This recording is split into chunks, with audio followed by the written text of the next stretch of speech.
You arrive in Victorian England, and the first thing you notice is not the fog, not the brick, not even the smell of coal smoke politely pretending to be air. It is the way people look at you. Not directly, of course. That would be rude.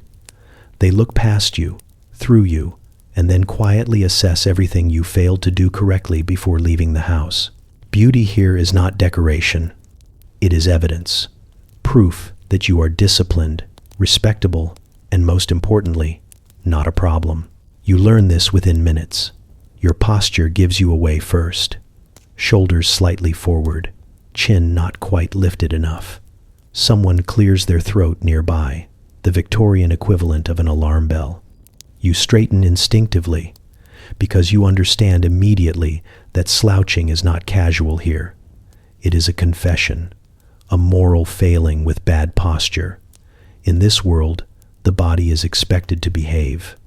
Beauty is the visible result of obedience. You walk past shop windows and see reflections that are less mirrors and more courtrooms. Waistlines are narrow on purpose. Faces are pale on purpose. Hair is arranged so precisely it looks like it has been negotiated into place. Nobody appears comfortable, which seems to be the point. Comfort suggests indulgence, and indulgence suggests weakness. Weakness, you will soon learn, is unattractive not because it is unpleasant, but because it is suspicious. People dress like their character is on trial. Fabric whispers status before anyone speaks. Cleanliness is not about hygiene so much as virtue. Dirt is not dirt. It is evidence of poor choices. You begin to realize that beauty here is less about being admired and more about being approved. Every ribbon, glove, and carefully buttoned collar exists to say, I belong. I know the rules. I am safe to trust. You notice how sickness is quietly romanticized. Looking slightly unwell is acceptable, even desirable. Pale skin suggests you are not laboring outdoors like someone who must work for a living. Dark circles hint at sensitivity, perhaps poetry, perhaps an unfortunate constitution. Actual health, the robust kind, is treated with suspicion. Too much color in the cheeks implies exertion. Exertion implies effort. Effort implies class confusion. Beauty manuals sit openly on tables, their titles gentle, their instructions ruthless. They do not ask what you want to look like. They tell you what you must look like if you expect to be taken seriously by anyone with influence. These books are written with the calm confidence of people who have never questioned whether ribs are optional. You are advised to refine yourself, to correct nature, to never allow your body to look as though it belongs entirely to you. You quickly understand that beauty is gendered, but control is universal. Women are expected to look fragile, as though a strong breeze might carry them off, but also structured, contained, and precise. Men are expected to look restrained, solid, unyielding. Emotional expression is frowned upon unless it arrives dressed as poetry or grief. Either way, it should be tasteful. You begin to see how beauty works like a language everyone pretends not to speak. A woman who dresses too boldly is improper. A woman who dresses too plainly is careless. A man who grooms too much is vain. A man who grooms too little is suspect. The rules shift constantly, but the consequences remain consistent. Get it wrong, and the room quietly rearranges itself to exclude you. What surprises you most is how early this starts. Children are shaped gently but firmly, trained into stillness and presentation before they can spell either word. You watch a young girl corrected for running too freely, for laughing too loudly, for existing with too much enthusiasm. She is not scolded harshly. That would be unseemly. She is guided, adjusted, reminded of who she is meant to become. Beauty is taught as responsibility. No one ever says this outright. That would be vulgar. Instead, it is implied everywhere, in glances, in advice, in the way admiration is granted conditionally. You understand that beauty here is a social contract. Fulfill your end, and you are rewarded with acceptance. Fail, and you are not punished directly. You are simply overlooked, which is worse. By the end of the day, you realize something unsettling. Beauty in Victorian England is not about pleasure or self-expression. It is about reassurance. Reassurance that the social order is intact, that people know their place, that bodies behave as expected. Looking beautiful means looking controlled, contained, and convincingly content with all of it. You catch your reflection again, adjusted posture and all, and understand the final rule. Beauty here is not meant to make you happy. It is meant to make everyone else comfortable. You learn very quickly that color is dangerous. Not bright color, not fashion color, but the kind that lives in your face when blood remembers it has somewhere to be. In Victorian England, looking alive is suspicious. It suggests movement, effort, possibly sunlight. Sunlight suggests labor, and labor suggests you belong to someone else's problem. So you learn to keep your skin pale, as though life itself has learned to whisper. Paleness here is not absence. It is performance. A careful balancing act between looking refined and looking like you might collapse gracefully onto a fainting couch at any moment. Too white and people worry you are actually dying. Too flushed and they worry you are enjoying yourself. The goal is a delicate, exhausted glow that says you are sensitive, cultured, and only barely surviving the emotional weight of existence. You notice how often illness is mentioned casually, almost fondly. A weak constitution is treated like a personality trait. Delicate nerves, a fragile chest, an unfortunate tendency toward faintness. These are not flaws. They are credentials. Proof that your body is not built for manual effort or vulgar resilience. Sickness becomes a way of proving you are above the physical world, floating just slightly above your own organs. Doctors reinforce this without irony. They nod gravely at pale skin and prescribe rest, restriction, and more restriction. Fresh air is recommended cautiously, preferably filtered through lace curtains. Food is discussed like a moral temptation. Too much appetite suggests animal instincts. A proper Victorian body eats sparingly and apologetically, as though digestion itself is a little embarrassing. You start to notice how fashion assists in this illusion. Dresses restrict breathing just enough to make lightheadedness plausible. Fabrics are chosen to emphasize thinness, not warmth. Sleeves and collars frame the neck and wrists to highlight how little blood seems to reach them. Even men participate, cultivating a reserved, slightly drained appearance that suggests they are burdened by intellect rather than muscles. Cosmetics quietly pick up the slack. Powders lighten skin further, muting any inconvenient signs of circulation. A touch of blue pencil beneath the eyes can suggest depth, sensitivity, a soul weighed down by poetry. Nobody calls this makeup. That would be improper. It is enhancement, correction, refinement. The goal is to look as though you naturally exist on the brink of exhaustion. You begin to understand that vitality is vulgar. A healthy glow belongs to farm girls, factory workers, and people who sweat. You are meant to look untouched by exertion, as though the hardest thing you have done all day is feel too much. Pale skin becomes shorthand for gentility, proof that your life is conducted indoors among ideas, not outdoors among consequences. There is a strange comfort in this. If you look ill enough, expectations soften. You are forgiven for weakness, spared certain duties, treated gently. Sickness becomes armor. Not enough to truly stop life, but enough to shape it. A well-timed feint can end an awkward conversation. A persistent cough can excuse you from responsibilities you were never meant to shoulder anyway. But there is a cost, and you feel it in the quiet moments. In the way your body learns to associate strength with shame, in the way hunger becomes something to hide, in the way deep breaths feel rebellious. You start to perform frailty even when you do not feel it, because appearing capable invites demands. Children absorb this lesson early. You see girls praised for looking wan, boys admired for their thoughtful pallor, Anyone too energetic is gently corrected. Calm down. Sit still. You look overheated. Even youth must practice restraint, especially youth. You hear people speak fondly of friends who are often unwell. She has such a delicate nature. He suffers from nerves. These phrases are delivered with affection, even admiration. The sick are interesting. The healthy are forgettable. Robustness suggests a lack of imagination. And then there are the truly ill, the ones whose bodies take the performance too seriously. Their symptoms are downplayed, romanticized, reframed as unfortunate elegance. Real suffering is inconvenient. It ruins the illusion. So it is softened with language until it sounds almost beautiful.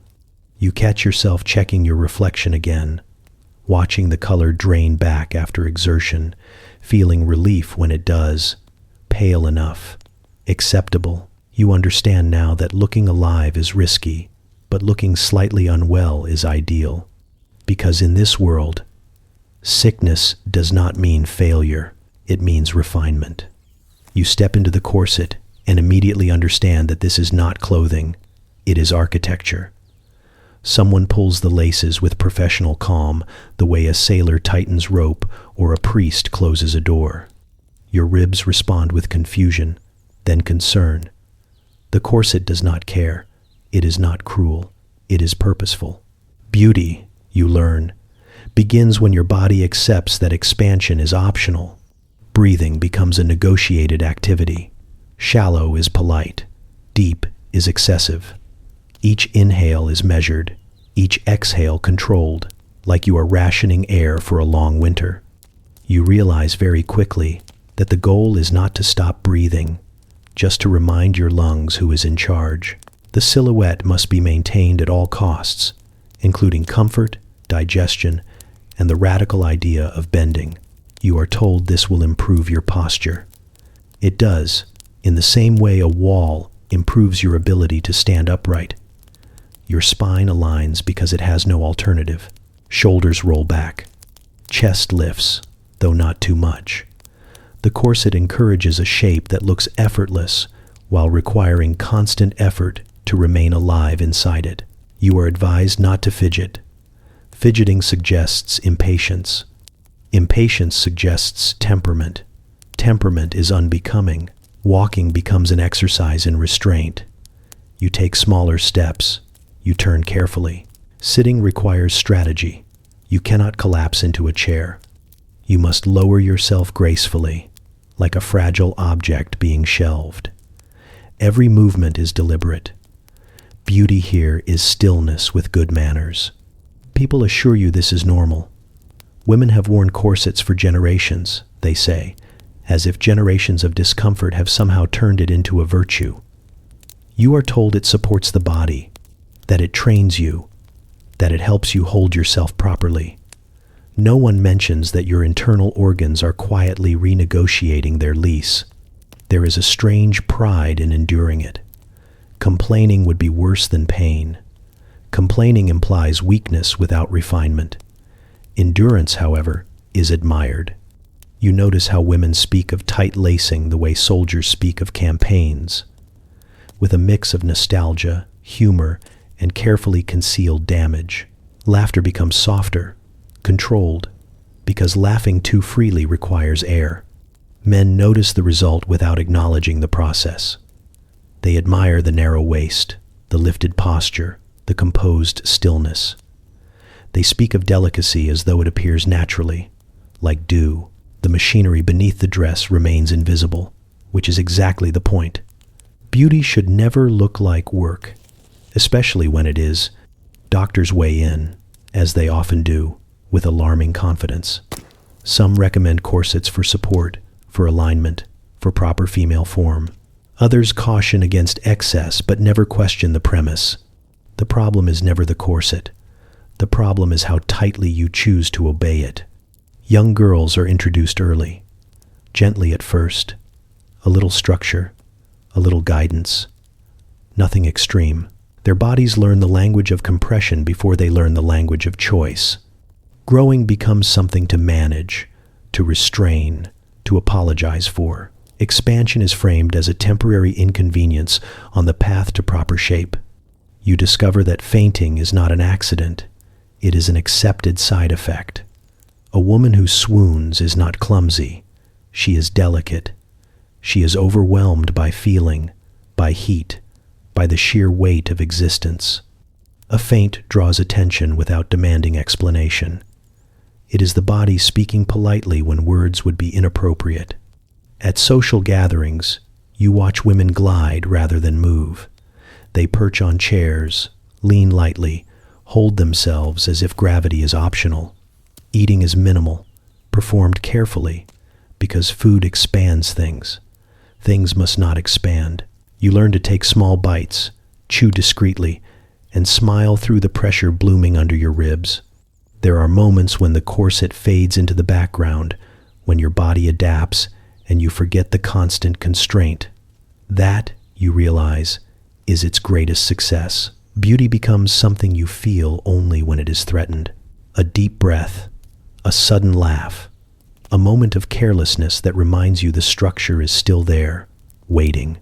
At night, when the laces are finally loosened, your lungs flood greedily with air. The relief is immediate and unsettling. You feel larger, softer, less contained. For a brief moment, you exist without permission. Then you remember how you are meant to look, and tomorrow, you will lace yourself back into place. You discover very quickly that there is no single ideal female silhouette, only a sliding scale of acceptable shapes determined by who you are, how old you are, and whether anyone plans to marry you soon. Beauty in Victorian England is not one body type. It is a contract that keeps being revised without telling you. If you are young and unmarried, the ideal shape is narrow, almost unfinished. A small waist is essential, but so is the suggestion that you might disappear if someone exhales too close to you. You are meant to look delicate, impressionable, and slightly unaware of your own body. Curves exist only as a promise, not a fact. Too much shape suggests experience, and experience is deeply suspicious in someone who is supposed to be waiting. You learn that innocence has a silhouette. It is upright, restrained, and modestly underdeveloped. Dresses are designed to emphasize a tiny waist while smoothing everything else into polite ambiguity. Your body should suggest potential, not confidence. You are allowed to exist, but only halfway. Once marriage enters the conversation, the rules shift. Now curves become useful. A fuller bust and hips signal fertility, stability, and a reassuring ability to produce heirs without fainting permanently. The corset changes shape accordingly, redistributing emphasis like a stage manager adjusting the spotlight. You are no longer required to look fragile. You are required to look capable, but not ambitious. For married women, the ideal silhouette says comfort without indulgence. You must look established, respectable, and pleasantly contained. Too thin implies illness or neglect. Too full implies excess. Your body is expected to settle into a shape that suggests domestic order. You are meant to look like someone who belongs in a well-managed home, not someone who needs rescuing or supervision. Age complicates everything. Youth allows exaggeration. A young woman can be narrow to the point of concern and still be admired. An older woman must soften, but only slightly. Too much softness is interpreted as carelessness. Too little suggests desperation. You are expected to age gracefully, which is Victorian shorthand for pretending nothing is happening while adjusting everything. Class changes the rules entirely. Upper-class women aim for fragility because they can afford it. Their bodies are not required to function efficiently. Delicacy proves they do not labor. Working-class women, however, must balance beauty with survival. Their silhouettes are allowed to be sturdier, but not sloppy. Strength is acceptable as long as it does not look proud. You notice that fashion plates rarely include women who actually work. The ideal shapes exist in a vacuum where no one lifts anything heavier than a teacup. Corsets and dresses are designed for stillness, not movement. The message is subtle, but consistent. Beauty belongs to those who do not need their bodies for anything practical. Motherhood redraws the map again. Once children arrive, expectations soften outwardly, but tighten internally. A mother should look warm, nurturing, and composed. Her body is allowed to show signs of use, but only tasteful ones. Stretch marks are never mentioned. Fatigue is acknowledged politely and then ignored. The silhouette of motherhood is one of controlled sacrifice. You realize that none of these shapes are permanent. They are costumes you move through as your social role changes. The same body is reshaped repeatedly to signal new information to the world who you are becoming, what you are worth, what you are expected to give. Men pretend not to notice these distinctions, which is impressive given how much effort goes into advertising them. They speak vaguely of preference while responding very specifically to each version. Society insists these ideals are natural, even as it spends enormous energy enforcing them. There is humor in how precise it all is. A waist an inch too wide suggests neglect. A figure too youthful suggests vanity. A shape too maternal suggests you have let yourself go. The margins for error are narrow, and the penalties are social rather than physical, which somehow makes them more effective. You begin to understand that the ideal silhouette is less about attraction and more about reassurance. Each shape exists to calm someone else's anxieties. Youth reassures men that innocence still exists. Curves reassure families that lineage will continue. Respectable fullness reassures society that order has been maintained. Your body becomes a message board you did not consent to manage. Standing in front of the mirror, adjusted and arranged according to whatever role currently applies to you, you realize something quietly unsettling. The ideal silhouette is never meant to fit comfortably. It is meant to fit expectations. You learn very quickly that weight is not discussed as flesh or bone or biology. It is discussed as character. People do not ask how you feel. They ask how you look, and then quietly decide what kind of person you must be based on how much of you exists. In Victorian England, the body is not a medical condition. It is a moral report card. Thinness is praised as restraint. It suggests self-control, refinement, and the ability to say no to yourself, which is considered the highest form of virtue. A small appetite is admired the way patience or humility might be. Eating lightly becomes a social performance, one where enthusiasm is suspicious and hunger is something to manage privately, like a bad thought. You notice how often people comment on portions without ever mentioning food. She eats so little, they say, approvingly. He has such moderation. These are compliments. No one asks if you are nourished. Nourishment is beside the point. Discipline is the goal. Hunger, you learn, is simply desire that has not yet been corrected. Meals are structured rituals.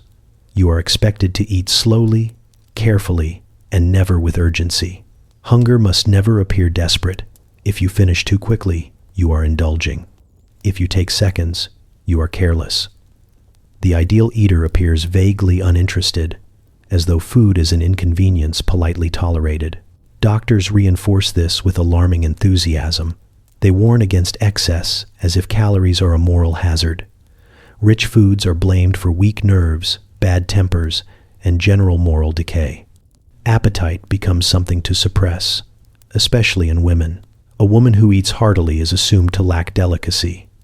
A man who eats excessively is assumed to lack discipline. Either way, weight gain is framed as failure. You begin to understand that fat is not seen as tissue. It is seen as evidence. Evidence that someone has given in, given up, allowed comfort to overtake propriety. People speak of weight the way they speak of vice, quietly, judgmentally, and always about someone else. Fashion does not help. Clothes are designed to disguise any deviation from the approved outline. Padding can be added in the right places, removed in others, but the waist must remain narrow. The illusion of thinness matters more than the reality. If your body insists on existing beyond its assigned space, it must be corrected or concealed. Hunger is reframed as strength. Feeling empty is treated like a badge of honor.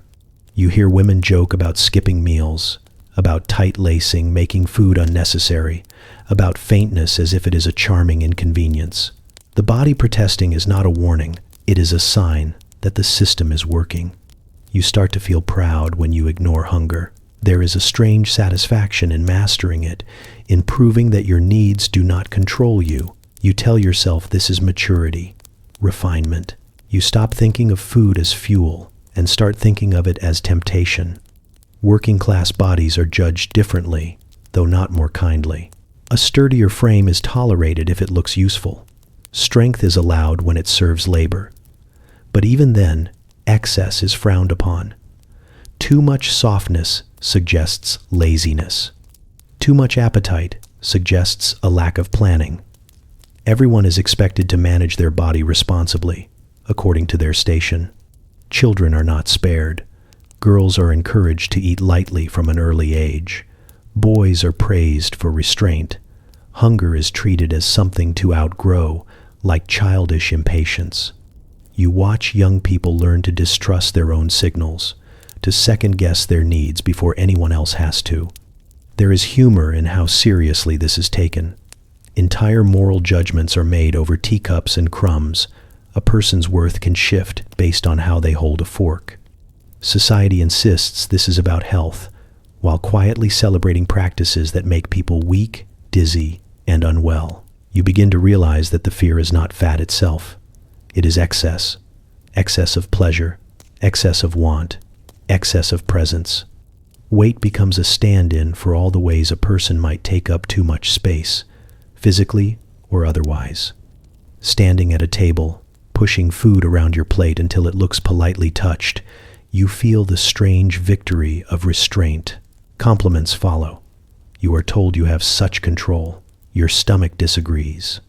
But in Victorian England, discipline matters more than comfort.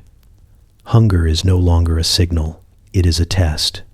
You begin to understand that hair is not just hair. It is biography, reputation, and moral resume woven together and worn on your head. In Victorian England, hair speaks before you do, and it is expected to say the right things without hesitation. Long hair is the first requirement. Length signals patience, discipline, and virtue. It proves you have stayed still long enough for something to grow without interruption. A woman with long hair is assumed to be gentle, controlled, and properly supervised by society itself. Cutting it short, without a socially acceptable reason, is treated less like a style choice and more like a personal confession delivered far too loudly. Hair is meant to be abundant, but restrained. Thick, glossy locks are admired, but only when arranged modestly. Loose hair is intimate, almost indecent, reserved for bedrooms, illness, or dramatic literature. In public, hair must be pinned, braided, coiled, or otherwise reminded that freedom is contextual. You notice how much time is spent managing it. Brushes glide through strands with ceremonial care. Oils are applied sparingly. Scalp health is discussed with the seriousness of land ownership. Hair is nurtured not for pleasure, but for presentation. A woman's hair is one of her most valuable visible assets, and it must be protected accordingly. Virtue is braided into it quite literally. Young unmarried women wear their hair in softer styles, signaling youth and availability, though availability must never look intentional. Married women adopt more severe arrangements, hair pulled back firmly as if to announce that frivolity has been retired. Age tightens styles further. Hairlines recede under hats and pins, quietly managed and never acknowledged. Men participate differently but no less deliberately. Hair should be neat, controlled, and respectable. Too long suggests eccentricity. Too styled suggests vanity. Facial hair becomes its own moral statement, carefully groomed to suggest authority without indulgence. A beard can signal wisdom or rebellion depending entirely on how politely it is trimmed. You also learn that hair color matters. Dark hair carries associations of seriousness and depth. Blonde hair suggests youth and softness, sometimes innocence. Red hair is treated cautiously, admired in art, and distrusted in life. People pretend these associations are natural while reacting to them with alarming consistency. Then there is the problem of cooperation. Hair does not always behave. It frizzes, it thins, it refuses to shine no matter how much oil you negotiate with it. When this happens, the blame falls quietly on you. Poor hair suggests poor habits, stress, improper care, a lack of discipline. No one considers that bodies vary. Variation is inconvenient. Women whose hair thins or falls out face particular scrutiny. Hair loss is not treated as a medical issue but as a loss of femininity itself. Wigs and hairpieces step in discreetly, never acknowledged, always maintained. Pretending nothing is wrong becomes part of the ritual. Illness complicates things. Fever dulls shine. Long sickness can thin hair noticeably. In these cases, sympathy is extended, but only briefly. Prolonged imperfection becomes uncomfortable. Hair must recover on schedule or be hidden creatively. Children absorb these rules early. Girls are taught to sit still while their hair is brushed into compliance. Complaints are discouraged. Beauty requires endurance. Boys learn to keep hair neat, clean, and forgettable. Attention should never linger on a man's hair for too long. You start to see hair as labor. Hours of brushing, pinning, curling, braiding, and restraining go into creating an appearance of effortless virtue. Compliments follow. Your hair looks lovely today. What they mean is, you have succeeded at appearing acceptable. There is humor in how seriously this is taken. Entire judgments are made over stray curls. A single loose strand can shift an impression. A hat removed at the wrong moment reveals more than intended. Hair becomes a quiet anxiety, always present, always monitored. When your hair refuses to cooperate, when it falls flat or rebels against pins, you feel the social pressure tighten. You are not just having a bad hair day. You are failing to perform stability. Standing in front of the mirror, hands tired from arranging yourself into respectability, you realize the truth. In Victorian England, hair is not meant to express who you are. It is meant to reassure everyone else that you are under control. You confront skin care and quickly realize that Victorian England treats the face like a battlefield where science has not yet arrived, but confidence has. The goal is clear skin, luminous skin, virtuous skin. The methods are experimental at best and quietly lethal at worst. No one seems concerned. Beauty, after all, has always required a little faith. You begin with washing, which is not the soothing ritual it will one day become. Water is used cautiously. Too much washing is believed to weaken the skin, opening it up to drafts, illness, and moral decay. Soap exists, but it is harsh and often avoided. Instead, the face is dabbed, wiped, and politely negotiated with. Dirt is offensive, but cleanliness must never look excessive. Then come the products. Creams, salves, lotions, and powders arrive in elegant jars with reassuring labels and absolutely no ingredient lists. You are expected to trust them. These mixtures promise smoothness, brightness, and refinement. Some smell floral. Others smell faintly medicinal. A few smell like something you should not put on your face, which only adds to their credibility. Powder is essential. It mattifies shine, lightens the complexion, and gives the face that coveted porcelain finish. You apply it carefully, blending until your skin looks less like skin and more like a very polite statue. Some powders work beautifully. Others leave a faint, unsettling glow that catches the light just wrong. You pretend not to notice.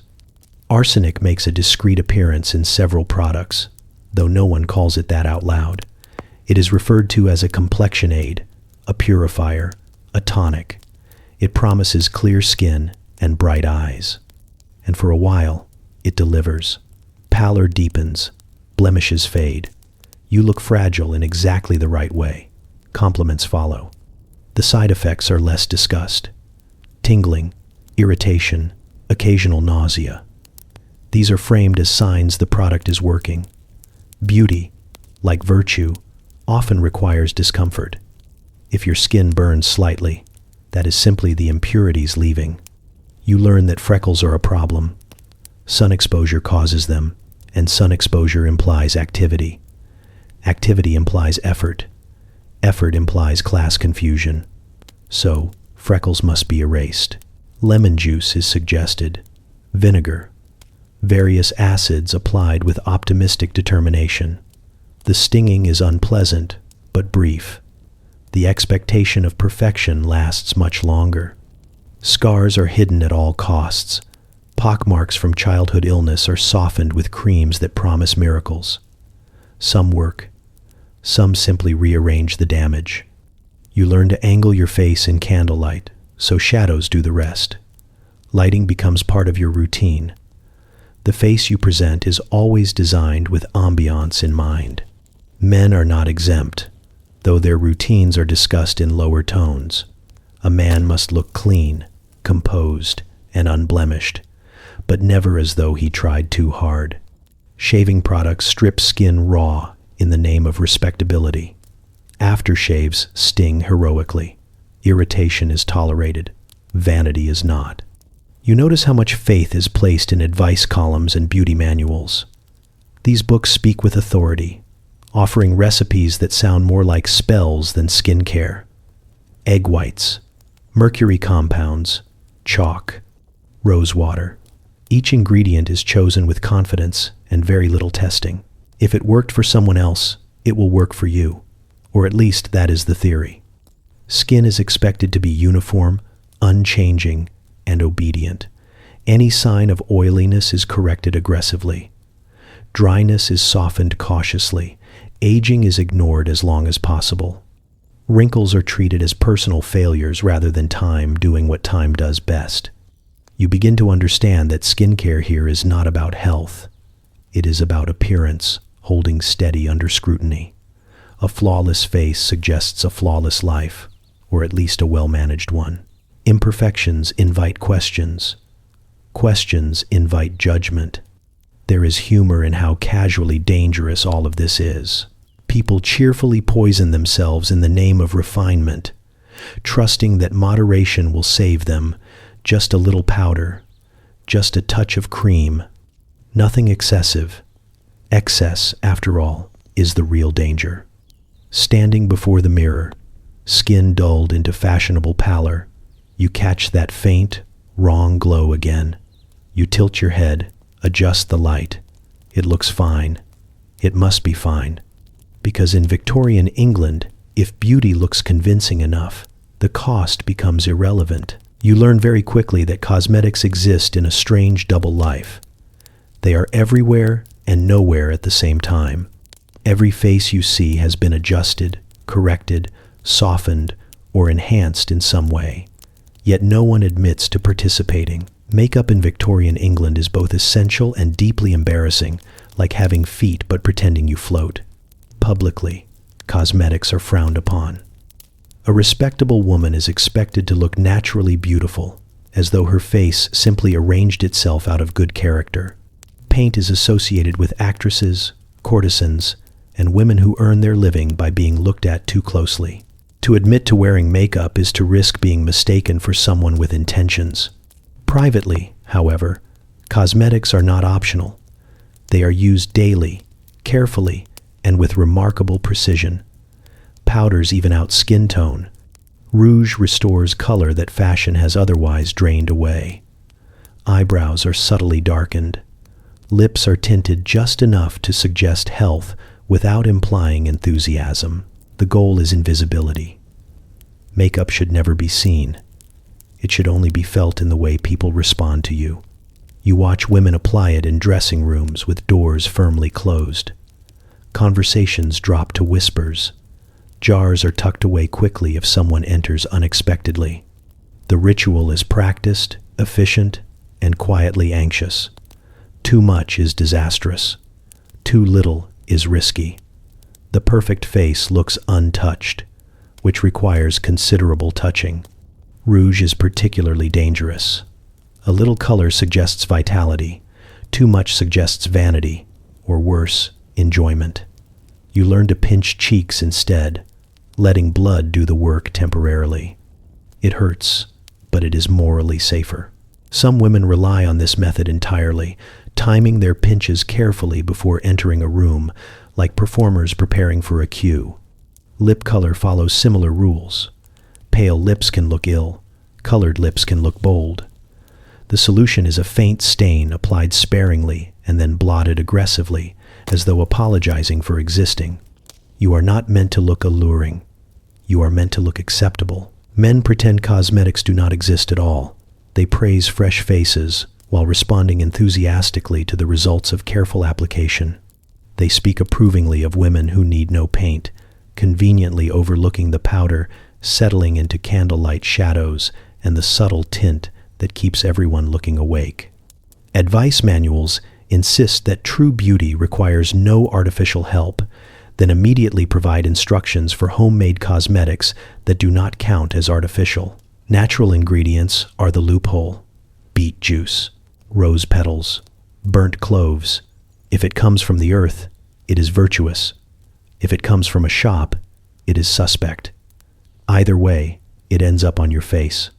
Women become experts in denial. Compliments are deflected. You look lovely today. Oh, I slept well. You seem so bright. It must be the air. The lie is mutual and understood. Everyone agrees to pretend effort does not exist, which allows the system to continue without awkward questions. You begin to see cosmetics as a kind of social glue. They smooth over exhaustion, illness, and dissatisfaction. They help faces perform contentment even when the person underneath feels anything but. Makeup becomes emotional, labor made visible only when it fails. There is humor in the elaborate secrecy. Entire industries thrive while pretending they do not. Jars are labeled discreetly. Colors are named after flowers and virtues rather than body parts. Everything about cosmetics is designed to suggest that they are barely there. Actresses, of course, are exempt in the opposite direction. Their visible makeup is tolerated because it is expected. Their beauty is acknowledged as performance, which makes it safer. Respectable women must look beautiful without appearing to try. Performers are allowed to try because no one confuses them with wives. You notice how quickly judgment arrives when the illusion slips. A shiny forehead is noticed. Uneven color invites comment. Too much emphasis on the eyes raises eyebrows, figuratively and literally. The punishment is not dramatic. It is a shift in tone, a cooling of interest, a reminder that you have crossed an invisible line. Standing before the mirror, powder puff in hand, you hesitate. You know what is expected. You know what must not be acknowledged.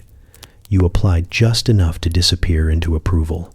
Then you put the jar away, smooth your face into polite neutrality, and step out as though nothing has been done. Because in Victorian England, cosmetics are not about changing how you look.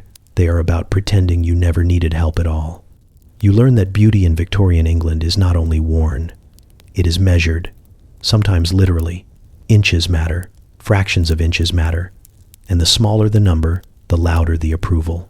Feet are the first giveaway. Tiny feet are admired with a reverence that borders on obsession. Shoes are narrow, stiff, and utterly unforgiving. A small foot suggests refinement, delicacy, and a life lived above the ground rather than on it. You are not meant to walk far or fast. You are meant to glide short distances between acceptable locations. Large feet are treated like an unfortunate personality trait. They are never mentioned directly. Instead, compliments avoid the subject entirely. Shoes are chosen carefully to disguise length, to compress width, to convince the eye that reality has been slightly exaggerated. Foot pain becomes a background condition, like weather, always present, never addressed. Hands come next. Slender fingers, narrow palms, and visible knuckles are ideal. Hands reveal class immediately. Soft hands suggest leisure. Rough hands tell stories no one wants to hear. Gloves exist to correct this problem, smoothing over evidence of labor, hiding imperfections, and adding a layer of polite distance between you and the world. You learn how to hold your hands properly, fingers relaxed but controlled, never clenched, never splayed. Hands should appear decorative rather than functional. They are for holding teacups, fans, and letters, not for gripping or gesturing wildly. Excess movement suggests passion. Passion suggests chaos. Gestures themselves are carefully regulated. Everything must be small. A nod instead of a bow. A slight tilt of the head instead of a turn. Even laughter is expected to stay within bounds.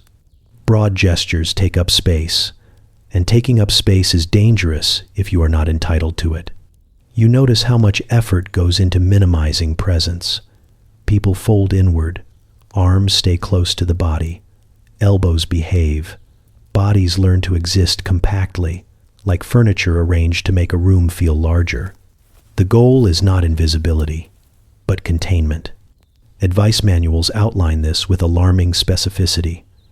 How to sit without spreading skirts too widely. How to rise without shifting weight too obviously. How to accept an object without reaching for it. Everything is choreographed. You are not moving through space. You are negotiating it. Men are taught their own version of this restraint. Their gestures should be controlled, economical, and purposeful. Too much animation suggests lack of seriousness. Too little suggests coldness. Even masculinity is measured in moderation. Children absorb these rules early. You see young girls corrected gently when their movements become too free. Sit properly. Hands in your lap. Do not fidget. Boys are instructed to stand straight, to keep their limbs in check. The body learns discipline before the mind understands why. There is humor in how extreme this becomes. Entire social judgments are made based on how someone crosses a room. A woman who walks too quickly is assumed to be anxious. A man who gestures too broadly is assumed to be unreliable. Everyone becomes an amateur physiognomist, reading character in wrists and ankles. Dance offers a controlled release. Here, movement is allowed, but only within strict patterns. Steps are rehearsed, gestures prescribed. Grace is permitted because it follows rules. Improvisation is discouraged. Beauty must remain predictable. You begin to notice how exhausting this is. Every movement requires awareness. Every shift of weight is monitored. Even when alone, your body remembers the rules. You sit smaller, move quieter, take up less room without thinking. And yet, there is a strange satisfaction when you get it right, when your movements are praised as elegant, when someone remarks on your dainty hands or refined manner. These compliments land because they confirm you are succeeding at something invisible but vital. Standing in a crowded room, holding yourself carefully within the approved dimensions, you realize something unsettling. Beauty here is not about how you look when still. It is about how little you disturb the space around you when you move. You discover that posture is not a suggestion here. It is prophecy. The way you hold yourself announces your future long before you open your mouth. In Victorian England, a straight spine is not about health or comfort. It is about promise. Slouching is treated as a warning sign, like smoke before a fire, quietly suggesting everything that might go wrong with you if left unchecked. From the moment you enter a room, your back is speaking on your behalf. Shoulders back means confidence, discipline, reliability. Chin lifted but not defiant means self-respect without arrogance. Every angle of your body delivers a message, and society is fluent in reading it. You realize quickly that posture is less about bones and more about obedience. Children are trained relentlessly. Sit up straight. Stand properly. Do not lean. Do not sprawl. Furniture is chosen to enforce this. Chairs designed to discourage comfort and reward stillness.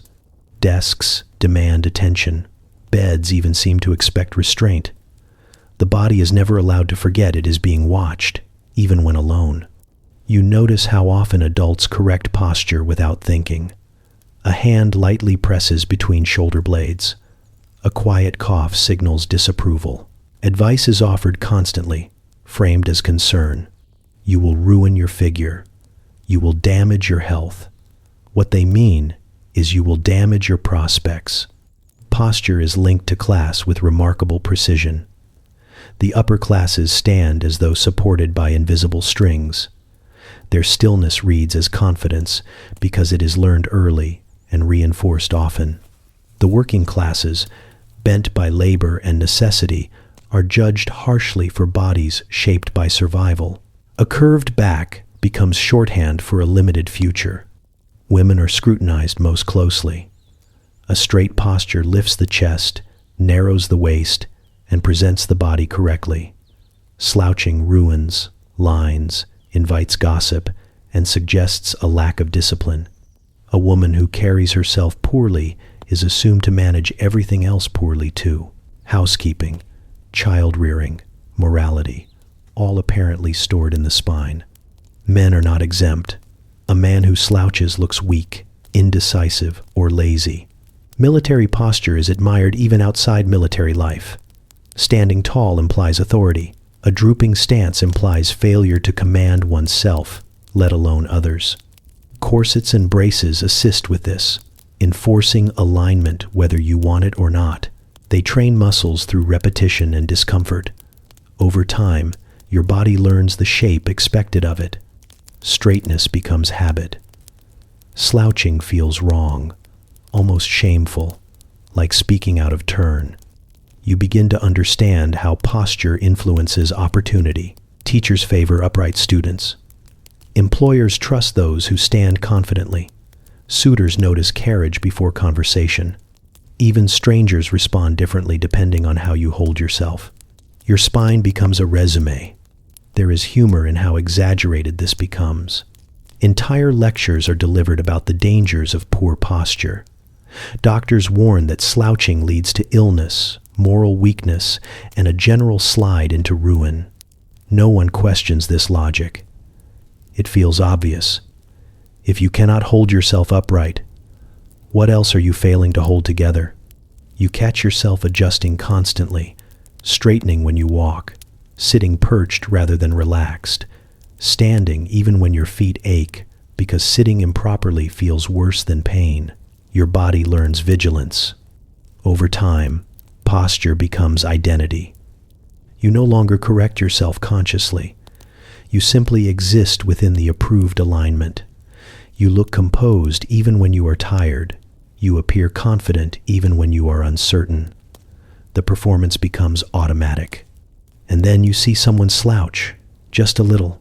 Their shoulders droop, their head tilts forward. The room responds subtly. Interest cools, authority diminishes. Nothing dramatic happens, but something closes quietly. You realize then why posture matters so much here. In Victorian England, standing straight is not about looking good. It is about convincing the world you deserve what comes next. You step into the world of men's beauty standards, expecting relief, maybe even freedom, and instead find a different cage built from ironed fabric and emotional restraint. Here, beauty is not discussed openly, because discussing it would imply concern, and concern would imply vanity. But the rules are just as strict, just quieter, enforced through silence rather than powder. A respectable man is meant to look severe, not cruel, not unkind, just firm, as though smiling too much might weaken the foundations of the empire. His face should be composed, his expression controlled, his emotions filed down to a manageable edge. Youthful softness is tolerated briefly, then trained out. Maturity arrives wearing stiffness like a badge. Hair is kept short, neat, and obedient. No curls spilling into personality. No wildness suggesting imagination. Every strand is expected to know its place. Hair oil is used sparingly, enough to signal care, never enough to suggest enjoyment. The ideal head looks maintained but uninterested in being admired. Clothing does most of the work. Dark colors dominate, absorbing attention rather than attracting it. Lines are straight, shoulders squared, everything built to project solidity. A well-dressed man should resemble architecture. Stable, predictable, not decorative. Fashion exists, but only within narrow margins. Too much style suggests frivolity. Too little suggests neglect. The balance is delicate and closely watched. The body underneath must remain controlled. A man should appear capable but not indulgent. Strength is admired when it looks effortless. Muscles earned through labor or sport are acceptable. Muscles displayed for their own sake are suspicious. The ideal male body suggests readiness, not pleasure. Movement is restrained. Gestures are minimal and purposeful. Hands are used sparingly, never flailing, never lingering. A man who talks with his whole body is assumed to lack discipline. Stillness is authority. Silence is power. Taking up space is allowed only if it looks intentional. Facial hair becomes a careful negotiation. A beard can suggest wisdom or rebellion depending entirely on how carefully it is trimmed. Whiskers must look deliberate, never lazy. Shaving is its own ritual, blades scraping skin raw in the name of respectability. Cuts are tolerated. They prove seriousness. Scent is controlled too.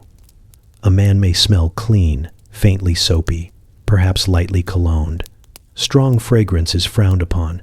It suggests artifice, or worse, desire. Desire is dangerous. Desire leads to mistakes, and mistakes leave marks on reputations. Age reshapes expectations.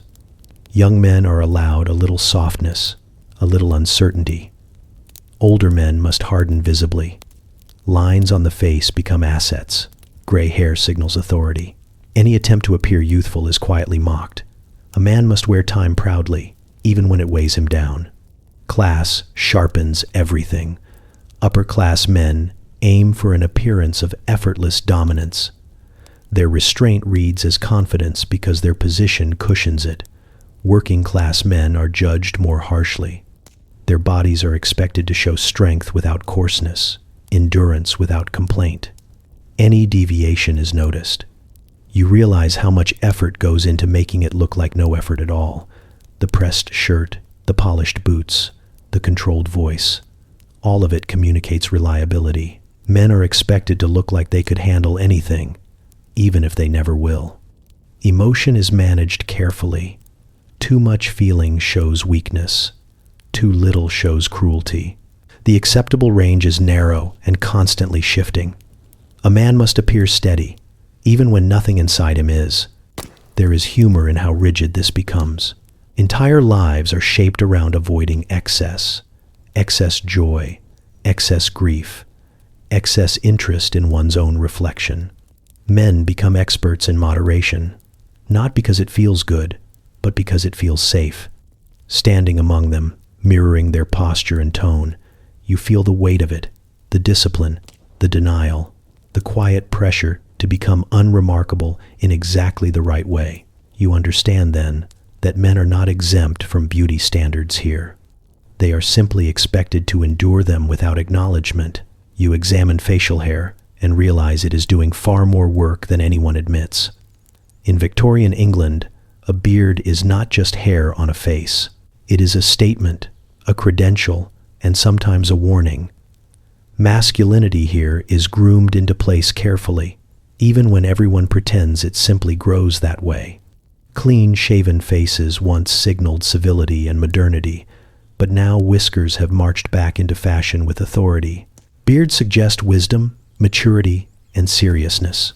They imply that a man has seen things, endured them, and come out sturdier on the other side. A full beard carries the weight of experience, even if the man wearing it has done little more than attend dinners and nod thoughtfully. But not all beards are equal. Length matters, shape matters. A beard must look intentional, never wild. Too unruly, and it suggests disorder, perhaps even radical ideas. Too manicured, and it suggests vanity. The ideal beard looks effortless while requiring constant maintenance, a contradiction that feels deeply Victorian. Mustaches become their own language. Curled tips suggest flair and confidence, sometimes bordering on arrogance. A neatly trimmed mustache reads as respectable and controlled. A drooping one implies carelessness. Men learn quickly that a few stray hairs can alter how seriously they are taken. Shaving is no less symbolic. A clean-shaven man must look sharp, precise, and deliberate. His jawline is expected to communicate firmness. Any softness must be corrected with posture and expression. Shaving cuts are tolerated. They are proof of effort, little badges of dedication to appearance without admitting concern for it. Grooming routines are conducted quietly. Brushes, oils, razors, and scissors appear behind closed doors. Men do not discuss these rituals openly. To do so would risk acknowledging that masculinity requires upkeep. Instead, the results are presented as natural outcomes of character. Scent plays a role here too. A beard may carry a faint trace of soap, perhaps a whisper of oil, nothing floral, nothing playful. The smell should suggest cleanliness and restraint. Anything stronger invites suspicion. Masculinity must never smell like it enjoys itself. You notice how facial hair intersects with authority. Professors, politicians, and patriarchs favor styles that make them look immovable. The beard frames the face like a fortress wall. It signals that this man does not bend easily. In a world obsessed with control, that matters. Age changes the rules again. Young men with beards may be trying too hard. Older men without them may be clinging to youth. Gray hairs are assets, woven into the narrative of respect. Dying is unthinkable. Time must be worn honestly, even when everything else is curated. Class sharpens these distinctions. Upper-class men can afford softer grooming choices. Their power cushions deviation. Working-class men are expected to keep things practical. A beard that interferes with labor is indulgent. Cleanliness is praised, but only when it looks functional. You begin to see grooming as performance. Each choice communicates alignment with expectations. The face becomes a public document, revised daily. Men learn to adjust their appearance to fit roles, even when they insist they have none. There is humor in how seriously this is taken. Entire reputations rise and fall on sideburn length. Editorials debate the morality of certain styles. Barbers become confidants, shaping not just hair but identity. A bad trim can feel like a social disaster. Women notice, though they rarely comment directly. A well-groomed man appears reliable. A poorly groomed one appears careless.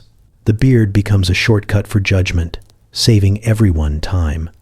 Standing before the mirror, razor or brush in hand, you understand that this is not about vanity.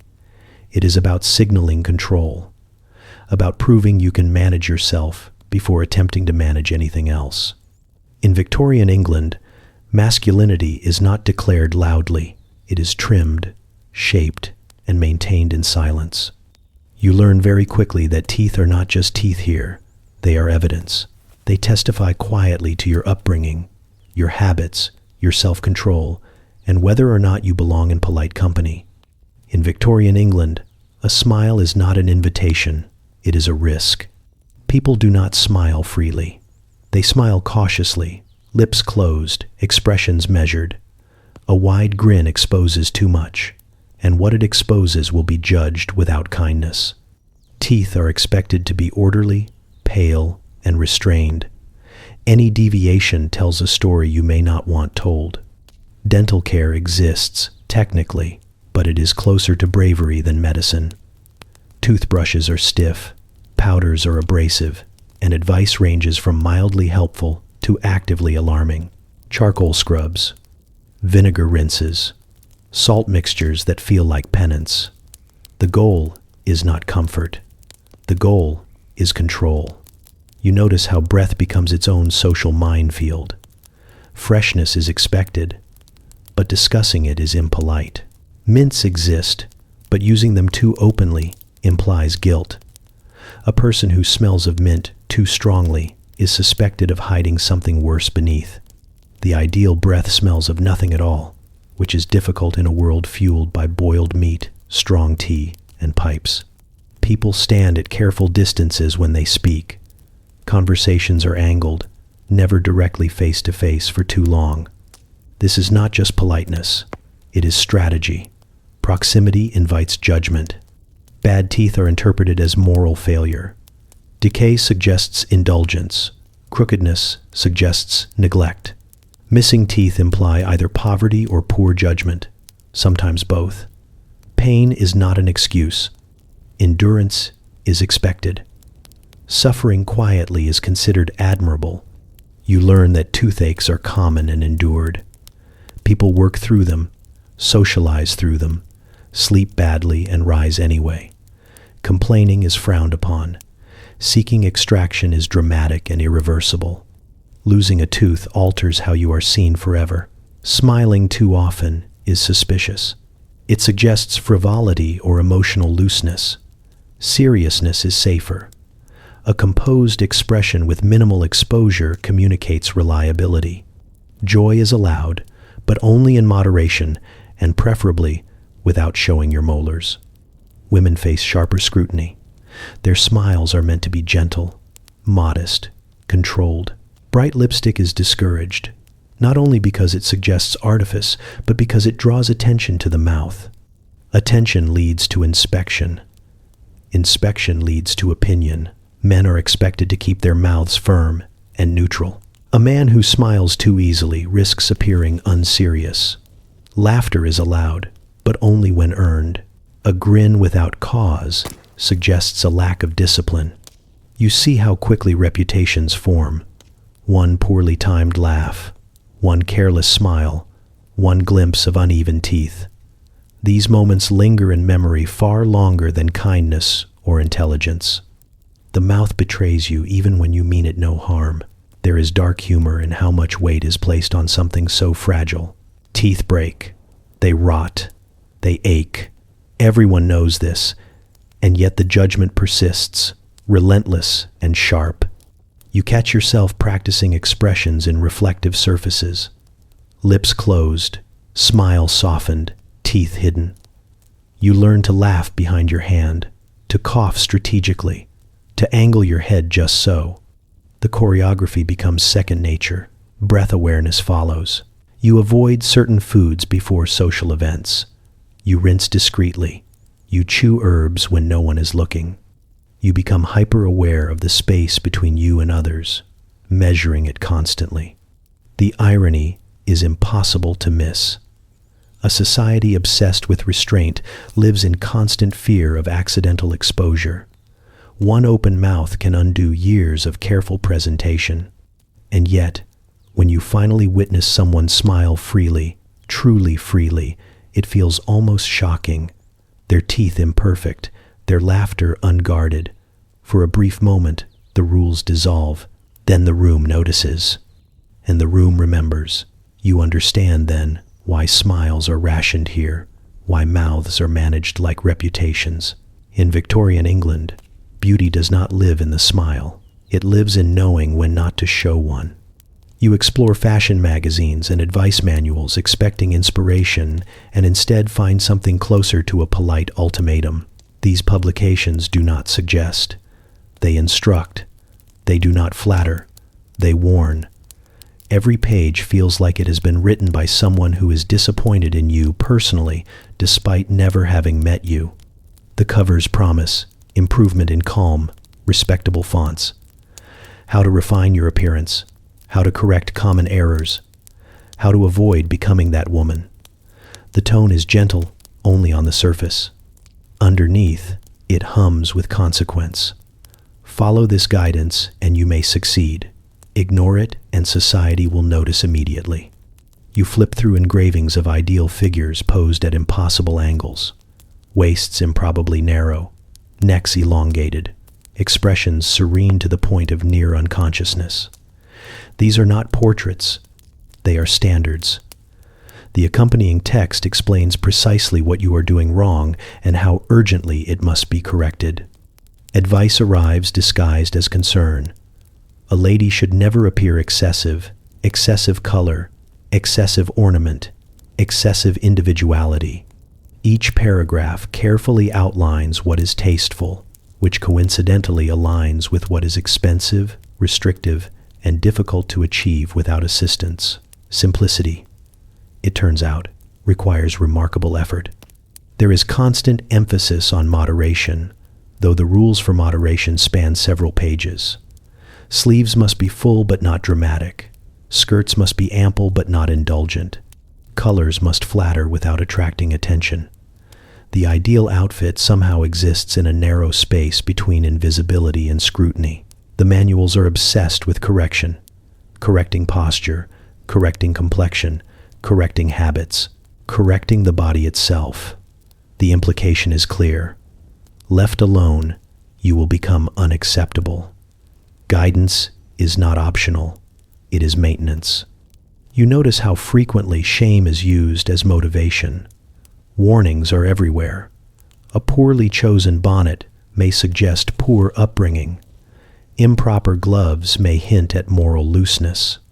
Shoes that draw the eye too boldly imply a desire for attention, which implies things no one will say aloud but everyone will think. The humor is unintentional but sharp. One article solemnly explains how to walk correctly, noting that an improper gait may suggest inner disorder. Another warns against excessive laughter, advising that a lady should never allow her amusement to distort her features. Beauty, it seems, must remain composed even when joy appears. Men's manuals are no kinder. They warn against flamboyance, softness, and any hint of vanity.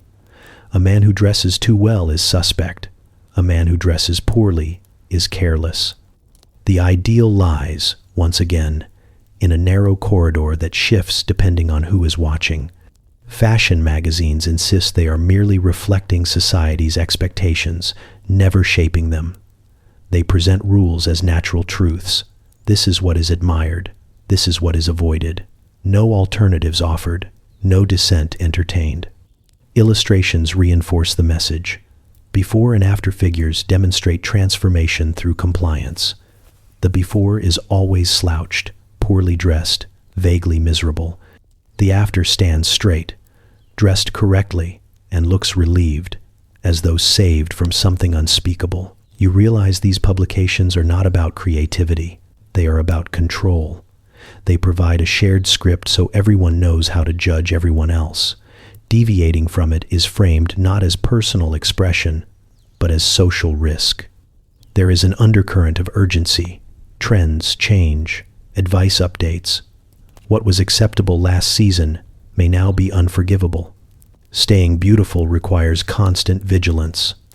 Falling behind is easy. Catching up is expensive.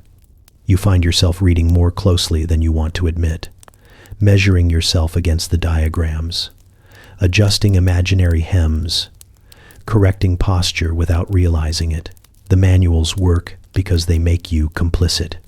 Occasionally, a sentence cuts deeper than the rest. A remark about how neglect reflects character. A warning that appearance reveals the soul. These ideas settle quietly and stay. By the time you close the magazine, you feel informed and insufficient, educated and uneasy. Exactly as intended, in Victorian England, fashion advice is not about looking good. It is about avoiding becoming a cautionary example. You witness beauty rituals not taught so much as inherited, handed down quietly in bedrooms and washrooms like family secrets that come with instructions and consequences. Mothers do not frame these lessons as indulgence or self-care. They frame them as survival. Sit still. Hold your breath. Do not complain. This is for your own good. The first lesson is always observation. You watch before you are allowed to touch anything. How she powders her face lightly, never admitting it is powder. How she pins her hair with practiced tension, tight enough to obey but loose enough to look effortless. How she checks her reflection not for admiration, but for errors. You learn quickly that mirrors are not for vanity. They are for correction. She speaks gently, but the message is firm. Beauty is not something you enjoy. It is something you maintain. She warns you about skin, about posture, about how quickly society notices when a girl lets herself go. The language is careful, but the meaning is sharp. Attention is dangerous. Neglect is worse. Rituals follow a strict order. Washing must be thorough but not indulgent. Hairbrushing is counted, strokes measured and repeated until the scalp tingles just enough to promise obedience. Products are applied sparingly. Too much suggests excess. Too little suggests carelessness. There is always a correct amount, and you are expected to feel it intuitively.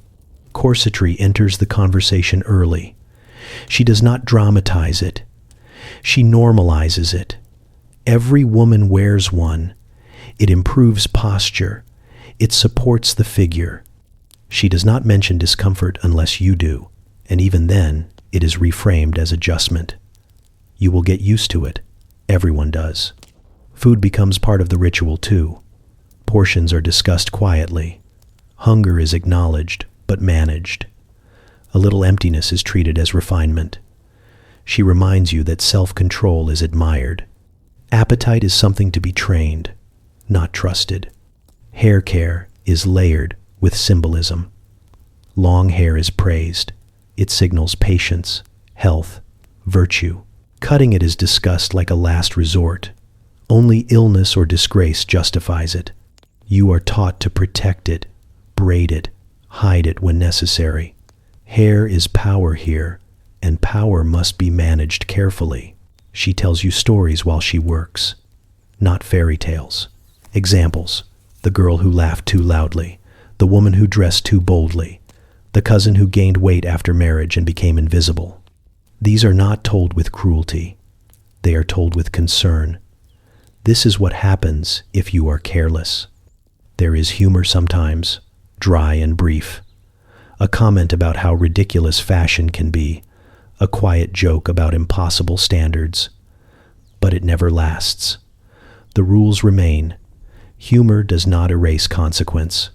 You notice how little choice is involved. The rituals are presented as facts, not preferences. This is how things are done. This is what works. This is what keeps you safe. Any deviation is framed as risk, not rebellion. As you grow, the lessons intensify. Skin must be protected from sun and scrutiny. Smiles must be moderated. Movement must be controlled. You are reminded constantly that everything you do is noticed, interpreted, remembered. There is tenderness in these moments, but it is layered with anxiety. She wants you to succeed. She wants you to be accepted. She wants to spare you the pain she knows too well. Her hands are careful, practiced, sometimes trembling slightly when she tightens a lace or adjusts a pin. One evening, as she finishes, she pauses longer than usual. She looks at you, really looks. There is something unspoken there, not pride, not joy, something closer to worry. She tells you this is not about beauty. It is about being treated well. Years later, you realize these rituals were never gifts. They were warnings wrapped in routine. Love expressed through preparation, fear disguised as guidance. In Victorian England, beauty is not taught to make you shine. It is taught to keep you from being punished for existing. You see quickly that beauty here is not universal. It bends depending on who you are, where you stand, and how much money cushions your mistakes. The same feature admired on one body becomes an offense on another. Elegance, you learn, is not a look. It is permission. Among the wealthy, softness reads as refinement. Pale hands untouched by labor are praised for their delicacy. A slender figure suggests leisure, restraint, and the luxury of choice. Time itself seems to smooth their edges. If a lady moves slowly, it is graceful. If she speaks softly, it is tasteful. If she eats little, it is admirable. The poor are judged by an entirely different ruler. Strength becomes necessity, not virtue. A sturdy body means work, survival, resilience. But instead of admiration, it earns suspicion. Hands marked by labor are read as coarse. A healthy appetite becomes greed. Loudness becomes vulgarity. The same traits that keep people alive are treated as aesthetic failures. Clothing reveals everything. Rich fabrics forgive excess. Lace, silk, velvet. These materials can be layered, ornamented, indulged. When wealth drapes itself in decoration, it is considered cultured. When poverty attempts the same, it is labeled gaudy. Too much color on the wrong person is not enthusiasm. It is a crime against taste. You notice how posture changes meaning. An upright stance on a well-dressed body signals confidence. The same stance on a laborer can be read as defiance. Slouching among the wealthy appears relaxed, even charming. Slouching among the poor confirms every stereotype. Bodies are read differently depending on who owns them. Cosmetics expose the divide sharply. Pale skin on an upper-class woman suggests refinement and careful living. Pale skin on a working woman suggests illness or weakness. Color in the cheeks is charming on one face, improper on another. Makeup is allowed only when it looks invisible and costs enough to pretend it is not makeup at all. Hair follows similar rules. Elaborate styles on the wealthy are praised as artistry. The same complexity on someone poor is treated as overreaching. Simplicity is encouraged for the working class, but never rewarded. A plain appearance is expected, not admired. Even cleanliness is classed. The rich smell faintly of soap and money. Their cleanliness is assumed. The poor are expected to be clean but never scented, never polished, never too careful. Trying too hard invites mockery. Not trying enough invites disgust. There is no correct amount. Men are not spared. A gentleman's softness is intellectual. A laborer's softness is weakness. A wealthy man's sturdy build suggests strength. A poor man's sturdy build suggests brutishness. Grooming choices praised in one class are ridiculed in another. You begin to see how taste itself is guarded. Fashion rules shift subtly to keep boundaries intact. As soon as something becomes accessible, it loses status. Once a style appears in poorer neighborhoods, it is quietly abandoned by those who set the standard. Beauty moves like a locked door, always just out of reach. There is humor in how transparent this is. Advice columns preach modesty while celebrating excess for those who can afford it. Moral lectures target the poor while excusing the wealthy with words like eccentric and artistic. The rules pretend to be about aesthetics, but they function as fences. You realize that beauty here is a language of belonging. It tells others where you come from and where you are allowed to go. Deviating from your assigned aesthetic does not elevate you. It irritates people who benefit from the order. Occasionally, you witness someone crossing these lines successfully. A working woman dressed impeccably, carrying herself with quiet confidence. The response is mixed. Admiration tinged with resentment. Curiosity edged with suspicion. She is praised for effort, but reminded constantly of her place. The lesson becomes clear. Beauty is not judged on its own merits. It is weighed against expectation. What looks natural on one person looks inappropriate on another. Standing between these worlds, watching the same features praised and punished depending on class, you understand the quiet cruelty of it. In Victorian England, beauty does not erase hierarchy, it reinforces it. You experience what it means to be plain here, and it is not neutrality, it is not rest. It is a social condition with consequences that unfold quietly, almost politely, until you realize how much has been taken from you without announcement. Being plain does not mean ugly. It means unremarkable in the wrong way. Your features fail to trigger admiration or concern. They simply pass through rooms unnoticed. Conversations move around you as if you are furniture that has always been there. Doors are not slammed in your face. They are simply never opened. You learn this first in drawing rooms and shops. Clerks look past you when better adorned customers enter. Compliments land on others and skip you entirely, like stones on water. No one is cruel outright. That would require effort. Indifference is cheaper and far more effective. Improper adornment makes things worse. A ribbon tied slightly wrong. Gloves worn too long. Shoes polished inconsistently. These small missteps are cataloged immediately. They signal ignorance rather than rebellion, and ignorance is unforgivable. People assume you have not learned the rules, which means someone failed you, or you failed to listen. You notice how quickly assumptions form. If your dress is too plain, you must be dull. If your colors clash, you must be careless. If your jewelry is outdated, you must be behind in more ways than one. Appearance becomes shorthand for character. No questions asked. Invisibility has a strange weight. You are present, but not accounted for. Opinions offered by you drift away, unacknowledged. Your laughter fades into the room without echo. You are not disliked. You are simply not factored in. There is dark humor in how much effort invisibility requires. You must actively fail to meet expectations. You must miss trends, misunderstand rules, or lack resources consistently. Plainness is not accidental here. It is cumulative. You feel it most sharply in social negotiations. Introductions are shorter. Invitations arrive late, or not at all. Prospects diminish quietly. Suitors look through you rather than at you. Employers hesitate. Teachers invest less.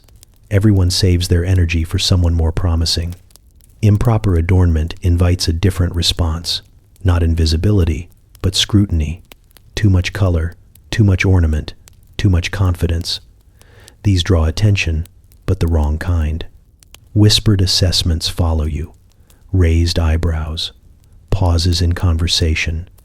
You have broken an unspoken rule, and now you are a topic. Women feel this especially. A dress too bold suggests hunger for attention. A neckline too daring invites judgment. A hairstyle too elaborate appears desperate. The line between effort and excess is thin and constantly moving. Missing it by inches changes everything. Men are not spared. A tie too flamboyant, a coat too worn, boots too polished or not polished enough. Each choice communicates something you may not intend. Improper adornment suggests either vanity or neglect. Both are punished. You realize how exhausting this is. Constant self-monitoring, adjusting to rooms, reading faces, correcting details before anyone else notices.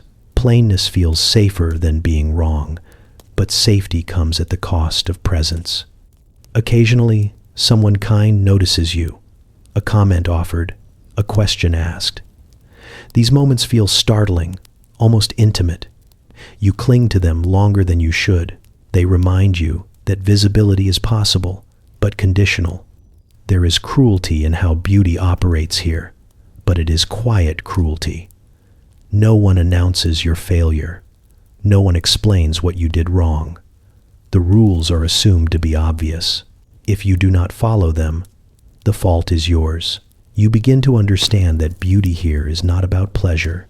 It is about access to conversation, to opportunity, to being considered. Standing in a crowded room, properly washed, modestly dressed, perfectly plain, you feel the full effect of it. You are surrounded by people and entirely alone. In Victorian England, being plain does not protect you. It erases you. You learn very quickly that beauty here is not about admiration. It is about placement. In Victorian England, beauty is the currency that buys you a future, and marriage is the institution that decides whether you eat, where you live, and how safely you age. Romance exists, but it is a luxury item, unevenly distributed and rarely prioritized. From the moment you are noticed as attractive, people begin planning around you. Compliments come bundled with expectations. Your appearance is discussed in terms of potential. You are not praised for yourself. You are evaluated for what you could secure: a good match, a stable household, protection from the many ways life can unravel without a husband's name attached to it. Marriage is presented as destiny, but it functions more like infrastructure. It provides shelter, income, legitimacy, and social standing. Without it, you are exposed. Beauty becomes the admission ticket to this structure. Without beauty, entry is uncertain. With it, at least the door opens. You notice how conversations shift once marriage enters the room. Beauty advice suddenly sounds urgent. Youth becomes precious. Time is no longer abstract. It is counted in seasons and appearances. A woman past her perceived prime becomes a problem to be solved. Her beauty must be maximized, managed, displayed before it fades beyond usefulness. Men benefit too, though differently. A handsome man is assumed capable. A well-presented man attracts opportunity. Marriage rewards him with respectability and order. A wife manages his household, his reputation, his daily comfort. His appearance helps him choose. Hers helps her survive. You see how unmarried women are discussed when they are not present, with pity, with speculation, with quiet concern that hardens into judgment over time. A woman without a husband is assumed to have failed somewhere. Either she lacked beauty or she misused it. Neither option earns sympathy. Economic reality presses in from every side. Employment for women is limited, poorly paid, and socially precarious. Living alone invites scrutiny. Living with family indefinitely marks you as a burden. Marriage solves these problems efficiently. Beauty improves your odds. The pressure intensifies as you watch others navigate it. Mothers calculate prospects. Fathers assess dowries. Suitors measure worth. All of it happens politely, over tea, with smiles that never quite reach the eyes. Love may arrive, but it is not required. Compatibility matters less than stability. You learn that beauty must be visible, but controlled. Enough to attract interest, not enough to suggest impropriety. A woman who appears too desirable risks damaging her own chances. Reputation is fragile. One rumor can undo years of careful presentation. Marriage, once achieved, becomes proof that your beauty was valid. A ring retroactively justifies the effort. Without it, beauty is treated as wasteful, even suspicious. What was all that preparation for? People wonder quietly. There is humor in how openly transactional this all is, while pretending to be sentimental. Poetry celebrates love. Society enforces contracts. Advice manuals insist happiness follows marriage, then warn constantly about choosing wrong. Beauty is framed as blessing and burden simultaneously. You notice how women who marry well are forgiven for fading. Once secured, their appearance can soften, their bodies can change, their faces can age. Beauty has done its job. Unmarried women are not granted this mercy. They are expected to remain presentable indefinitely. Like shop windows no one enters. Men age into authority. Women age into anxiety. Marriage determines which path you take. Standing at the edge of this system, watching how beauty is groomed toward a single outcome, you understand the equation clearly. Beauty leads to marriage. Marriage leads to safety. Without beauty, the path narrows dangerously. This is not cruelty for its own sake. It is structure, brutal, efficient, and widely accepted. In Victorian England, beauty is not about being seen. It is about being chosen before time runs out. You watch doctors step into the conversation with absolute certainty, and suddenly beauty is no longer just social pressure, it is medical advice. White coats and polished instruments lend authority to ideas that were already dangerous, and now they arrive stamped with science, or at least something calling itself that. Physicians speak calmly about proportions, symmetry, and proper development, as though the body were a blueprint that occasionally needs correction. A narrow waist is not just attractive, it is healthy. A pale complexion is not just refined, it indicates balance. Any deviation is framed as a concern, something to be monitored, managed, adjusted. You sit in waiting rooms, surrounded by anatomical diagrams that quietly double as beauty charts. Ideal forms are sketched into textbooks. Average becomes undesirable. Difference becomes defect. Doctors measure and observe with practiced detachment, never questioning the standard itself. Women are advised to lace tightly to support internal organs. They are told faintness is natural, even expected. Weakness becomes evidence of femininity functioning correctly. Complaints are waved away gently. Adjustment takes time. Your body will learn. Medical language transforms discomfort into virtue. Hunger sharpens the mind.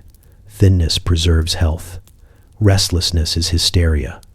A woman who feels unwell is often told her nerves are responsible, and her nerves are blamed on excess emotion, imagination, or improper habits. You notice how confidently doctors prescribe restraint.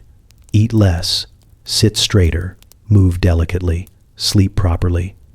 All advice circles back to discipline.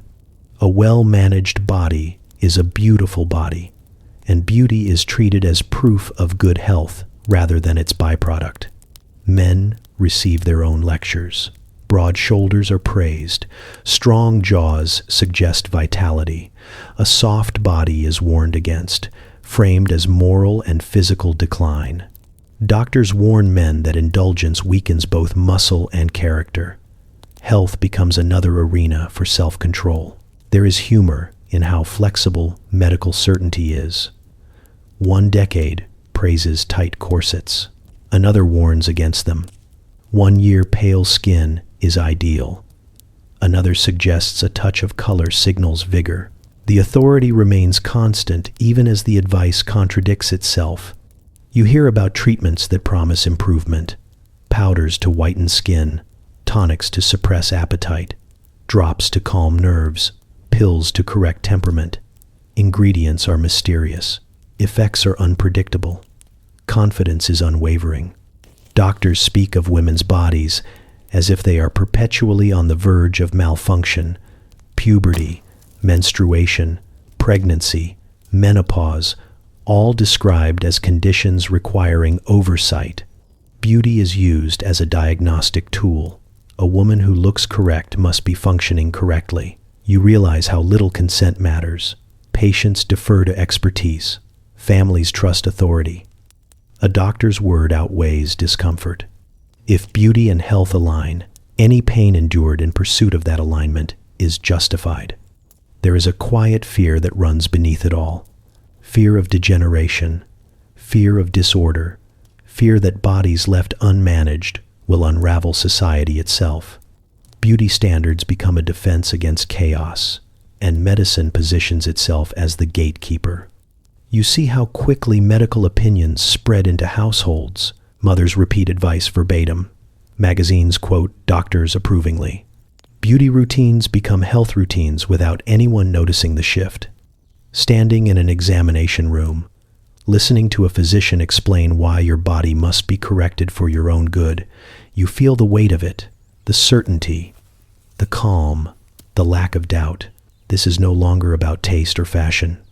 It is about being declared acceptable by someone with credentials. In Victorian England, medicine does not challenge beauty standards.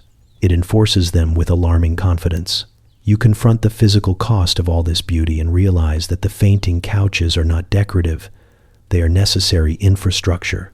Bodies pushed into obedience eventually protest, and Victorian England responds not by listening, but by normalizing the collapse.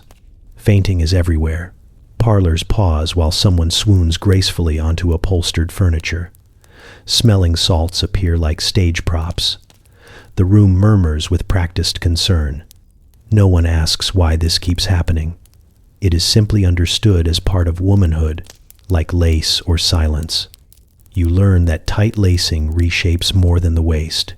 Ribs compress, organs shift. Breathing becomes shallow and strategic. People boast about tiny measurements, while quietly dealing with dizziness, nausea, and a constant pressure that never quite leaves. Pain is framed as adjustment. Endurance becomes evidence of refinement. Corsets are blamed gently, if at all. More often, the body is blamed for resisting. A woman who cannot tolerate tight lacing is considered weak, overly sensitive, or improperly trained. The solution is not loosening, it is persistence. Chronic pain lives beneath layers of fabric and politeness. Headaches linger, backs ache, digestion falters, sleep comes unevenly.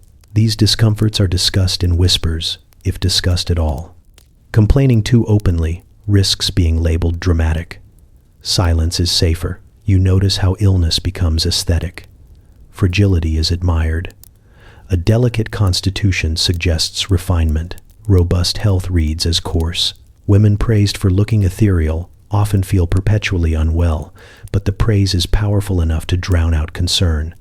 Doctors recommend rest for nervous conditions, which often means confinement, dark rooms, limited activity, controlled diets.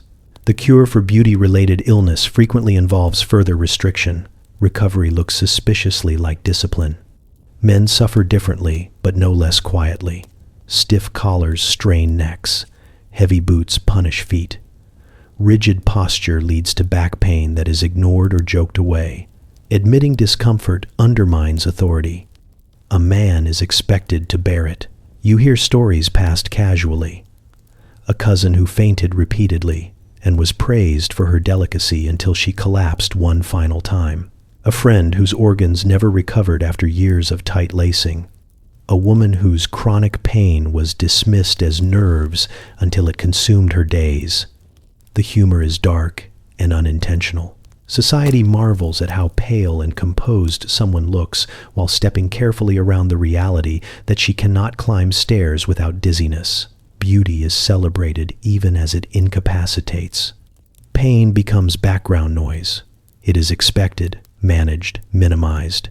People learn to function around it, adjusting movements, timing meals, sitting frequently, planning days around endurance. You realize how language softens everything. Injuries are called discomforts. Illnesses are moods. Pain is framed as inconvenience rather than warning. The vocabulary protects the standard, not the body. Occasionally, someone breaks. A woman loosens her corset and breathes deeply in private. A man removes his collar and rubs his neck when alone. These moments feel illicit, almost rebellious. Relief becomes something to hide. Standing in a room where beauty is admired and suffering is ignored, you feel the disconnect sharpen. The cost is visible if you know where to look. Pale faces, slow movements, hands trembling just slightly when they think no one is watching. And yet, the system persists. Because acknowledging the harm would require rethinking the standard, and that feels more dangerous than pain. You understand then that these illnesses are not accidents. They are features. The quiet tax paid for acceptance. In Victorian England, beauty does not just shape the body. It teaches the body to suffer politely. You explore scent and quickly realize that the Victorian body is not meant to be smelled. It is meant to be concealed, corrected, and politely erased.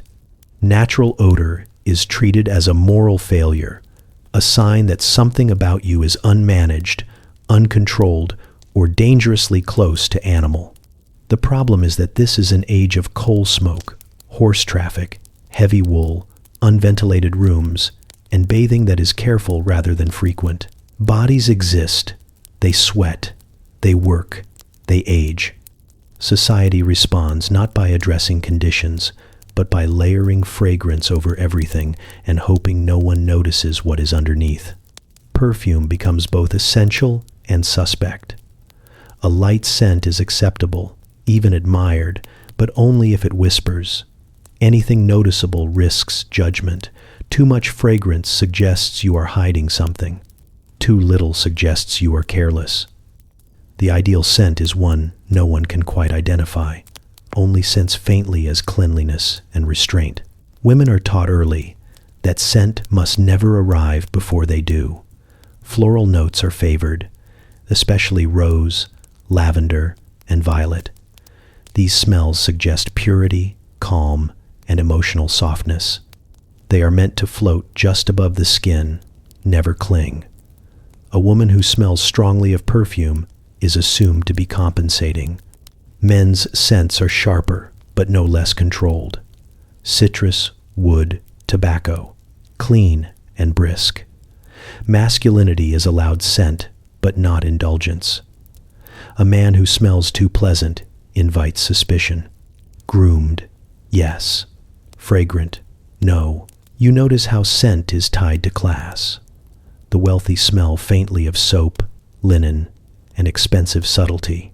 Their cleanliness is assumed even when their homes are just as stale as everyone else's. The poor are judged harshly. Any hint of bodily odor is read as moral failure rather than environmental reality. Products multiply in response. Scented powders, pomades, sachets tucked into drawers and sleeves, gloves perfumed on the inside, handkerchiefs dabbed carefully before outings. Entire industries exist to help people pretend their bodies are not bodies at all. There is humor in the contradiction. Advice columns warn against heavy perfume while advertising increasingly potent products. Doctors caution moderation while endorsing scented tonics. Everyone agrees excess is bad. No one agrees on what excess means. Public spaces are a battlefield of smells. Horse manure outside, coal smoke everywhere. Inside, layers of perfume, soap, damp fabric, and human presence mix into something almost aggressive. The solution is always more fragrance, never less crowding. You learn that scent carries reputation. A familiar smell can follow someone long after they leave a room. It becomes a signature, intentional or not. People notice, they remember, they talk. Cleanliness is preached constantly, but the standards are impossible. Baths are limited, water is cold, privacy is scarce, soap is harsh, yet the expectation remains. Smelling neutral becomes a daily performance. You begin to understand why masking becomes obsession. It is easier to cover than to change conditions. Easier to perfume than to ventilate. Easier to judge individuals than to address infrastructure. There is quiet anxiety around it. People check themselves constantly. They adjust gloves. They sniff discreetly. They reapply when they think no one is looking. Fear of offending noses becomes fear of offending society itself. Occasionally, someone ignores the rules. A woman wears a bold scent unapologetically. A man smells of labor and makes no effort to hide it. The response is swift. Comments, distance, disapproval dressed as concern.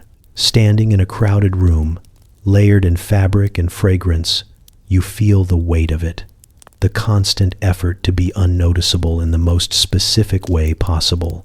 The denial of the body through scent. In Victorian England, smell is not just sensory, it is social evidence, and everyone is trying desperately to erase it. You discover that aging is treated here less like a natural process and more like a looming accusation. Time is not something that passes. It is something that stalks, waiting for the moment it can be proven on your face. In Victorian England, youth is not admired gently. It is guarded aggressively. From an early age, you are warned about it. Not directly, of course. The warnings come wrapped in advice. Protect your skin from the sun. Do not laugh too much. Do not frown. Do not worry. Worry shows. Everything shows, eventually. The message is clear. Your face is a ledger, and time is writing in ink. Powder becomes the first line of defense. It blurs, softens, evens. It settles into fine lines and pretends they are not there. Applied carefully, it suggests smoothness where smoothness is already fading. Too much powder, however, announces desperation. You must hide age without appearing to care that you are hiding it. Denial is encouraged. Aging is not discussed openly. A woman does not grow older. She becomes more mature, more settled, more dignified. Words do the work that mirrors refuse to do. Any visible change is reframed as lighting, fatigue, or imagination. Hair follows suit. Gray strands are managed quietly, pulled out, hidden in styles that catch the light just right. Dye exists, but it is whispered about, risky and improper.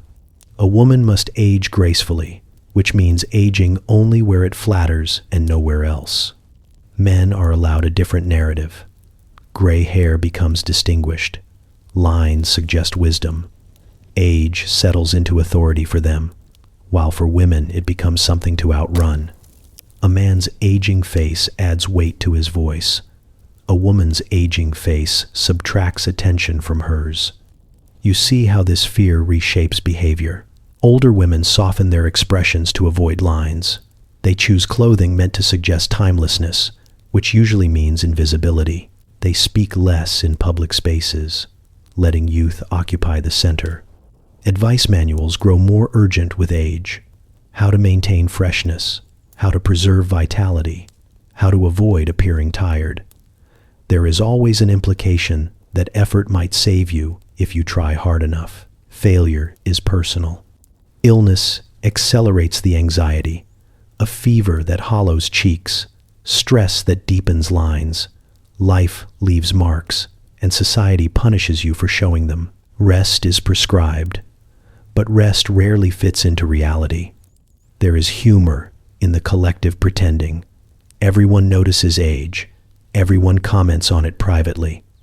Publicly, no one acknowledges it at all. Compliments become strange.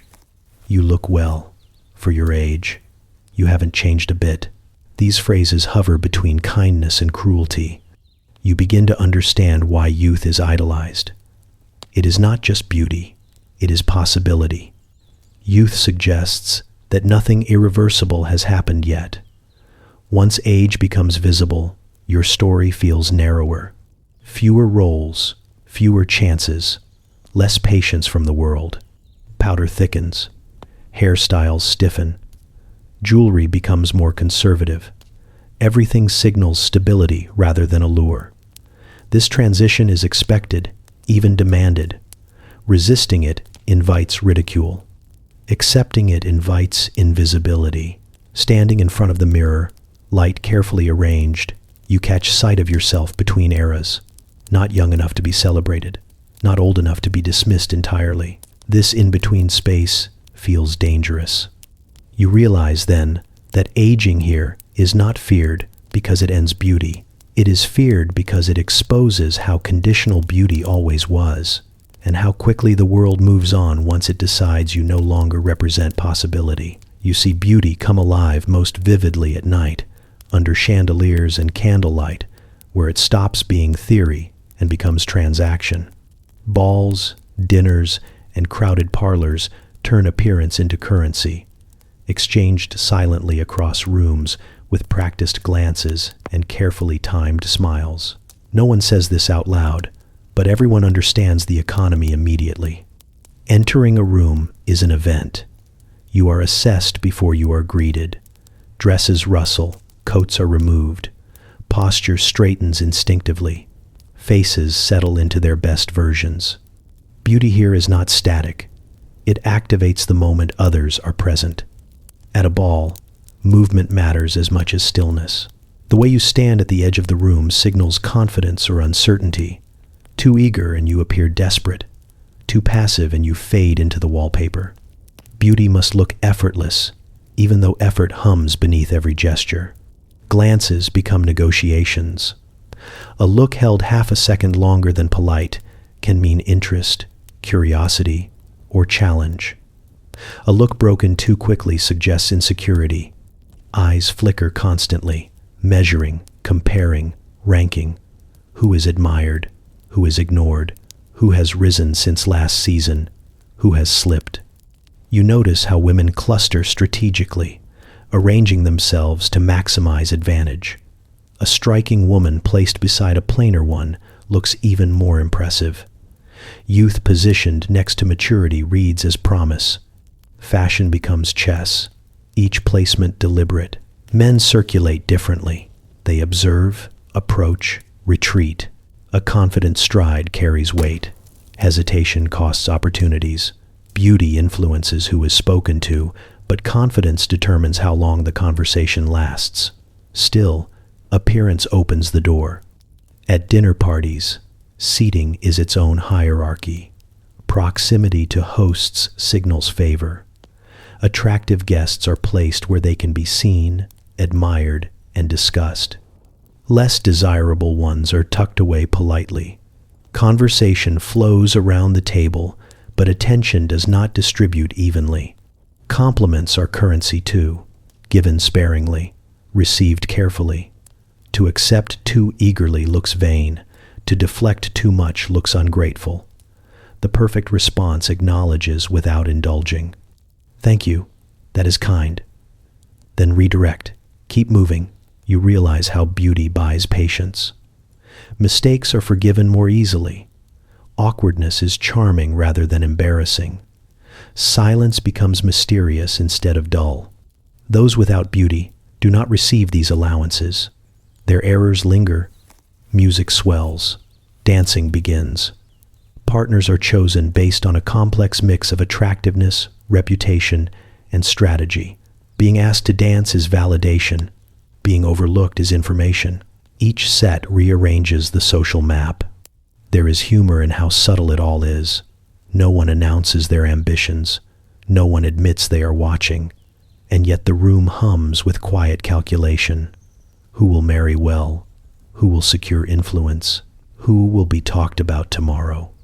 You feel the weight of constant visibility. Every laugh carries meaning. Every movement can elevate or diminish. Beauty becomes performance under scrutiny, and the audience is relentless. Even those who pretend indifference are participating. A person who claims not to care about appearances often cares deeply that others believe them. Detachment itself becomes a kind of aesthetic.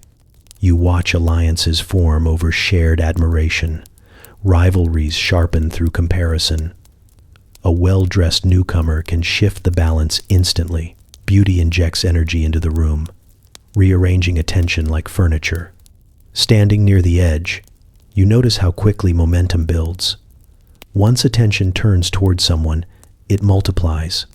People want what others value. Beauty compounds. And yet, it is fleeting. A stumble, a rumor, a younger face entering the room. The currency fluctuates constantly. Nothing is guaranteed beyond the moment. As the evening winds down, you see exhaustion beneath the polish. Smiles strain, posture falters. The effort shows through the glamour. Beauty demands stamina. Leaving the room, you understand the truth clearly. These gatherings are not about enjoyment. They are marketplaces disguised as celebrations. In Victorian England, beauty is not admired quietly. It is traded in plain sight. One look at a time.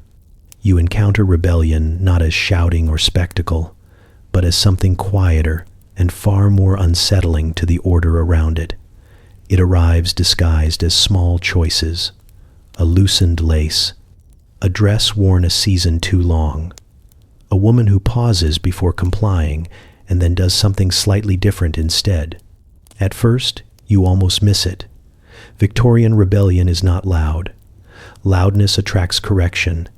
It lives in margins and timing and tone. It lives in women who follow the rules just poorly enough to retain themselves. You meet one at a gathering, a woman whose posture is perfect, but whose corset is laced a fraction looser than expected.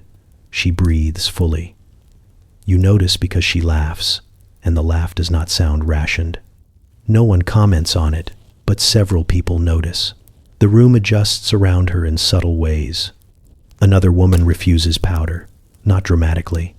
She simply never quite uses enough to erase herself. Her skin shows texture. Lines appear when she smiles. People call her plain at first, then interesting, then unsettling. She does not correct them. You see women cut their hair slightly shorter than fashion dictates, still long enough to pass inspection, but free enough to brush their shoulders when they walk. The movement alone feels defiant. Hair is supposed to stay put. Hers does not. Some rebellions hide inside competence. A woman manages a household so effectively that no one questions why she never married. Her authority grows quietly. She dresses simply, moves decisively, and speaks when necessary. Beauty standards slide off her because she offers usefulness instead, and usefulness confuses people who rely on appearance as shorthand. Others rebel through absence. They stop attending events where they are measured too closely. They avoid rooms designed for comparison. Their social circles shrink, but within those smaller spaces, they breathe. The withdrawal itself is a refusal to be ranked. You notice how often rebellion wears humor. A woman jokes about corsets being modern torture devices, laughs lightly, and then never tightens hers again. A raised eyebrow here, a dry remark there. Nothing confrontational, nothing actionable, enough to signal awareness. Some women refuse motherhood, quietly. Without announcement, they redirect expectations toward caregiving, teaching, or work that fills their days and gives them standing. Society struggles to categorize them. Pity mixes with suspicion. They persist anyway. There are women who dress beautifully, but incorrectly. Colors chosen for joy rather than approval. Patterns combined against advice. Jewelry worn for personal meaning rather than display. They accept the glances and continue. You realize how dangerous visibility is for rebellion. The most successful refusals look accidental. A misstep, a quirk, a temperament. Anything but intention. Intention invites correction. Men notice these women too, sometimes admiring, sometimes threatened. A woman who does not perform correctly unsettles the exchange. She cannot be easily valued or dismissed. She introduces uncertainty, and uncertainty is uncomfortable. Doctors frown at them. Advice manuals warn against them indirectly. Mothers caution daughters about becoming like them. And yet, they exist, persistently, quietly. They do not dismantle the system, but they loosen it. You feel the pull of it yourself, the appeal of small freedoms, breathing more deeply, moving more honestly, dressing for your own body rather than an ideal diagram. Each choice feels heavier than it should, because consequences exist, even when unspoken. There is no parade for these women, no recognition. Many live lives misunderstood or underappreciated. Some are labeled odd, some are labeled difficult, some are quietly admired and never imitated. But they leave traces. Younger women watch them. Notice what they survive. Notice what does not actually collapse when rules bend. The standard holds, but not as tightly as it claims. Standing among them, you understand the truth that makes rebellion possible here. The system depends on everyone believing there is no alternative. They prove otherwise, without ever saying so. In Victorian England, resistance rarely looks like defiance. It looks like a woman choosing herself just enough to remain standing.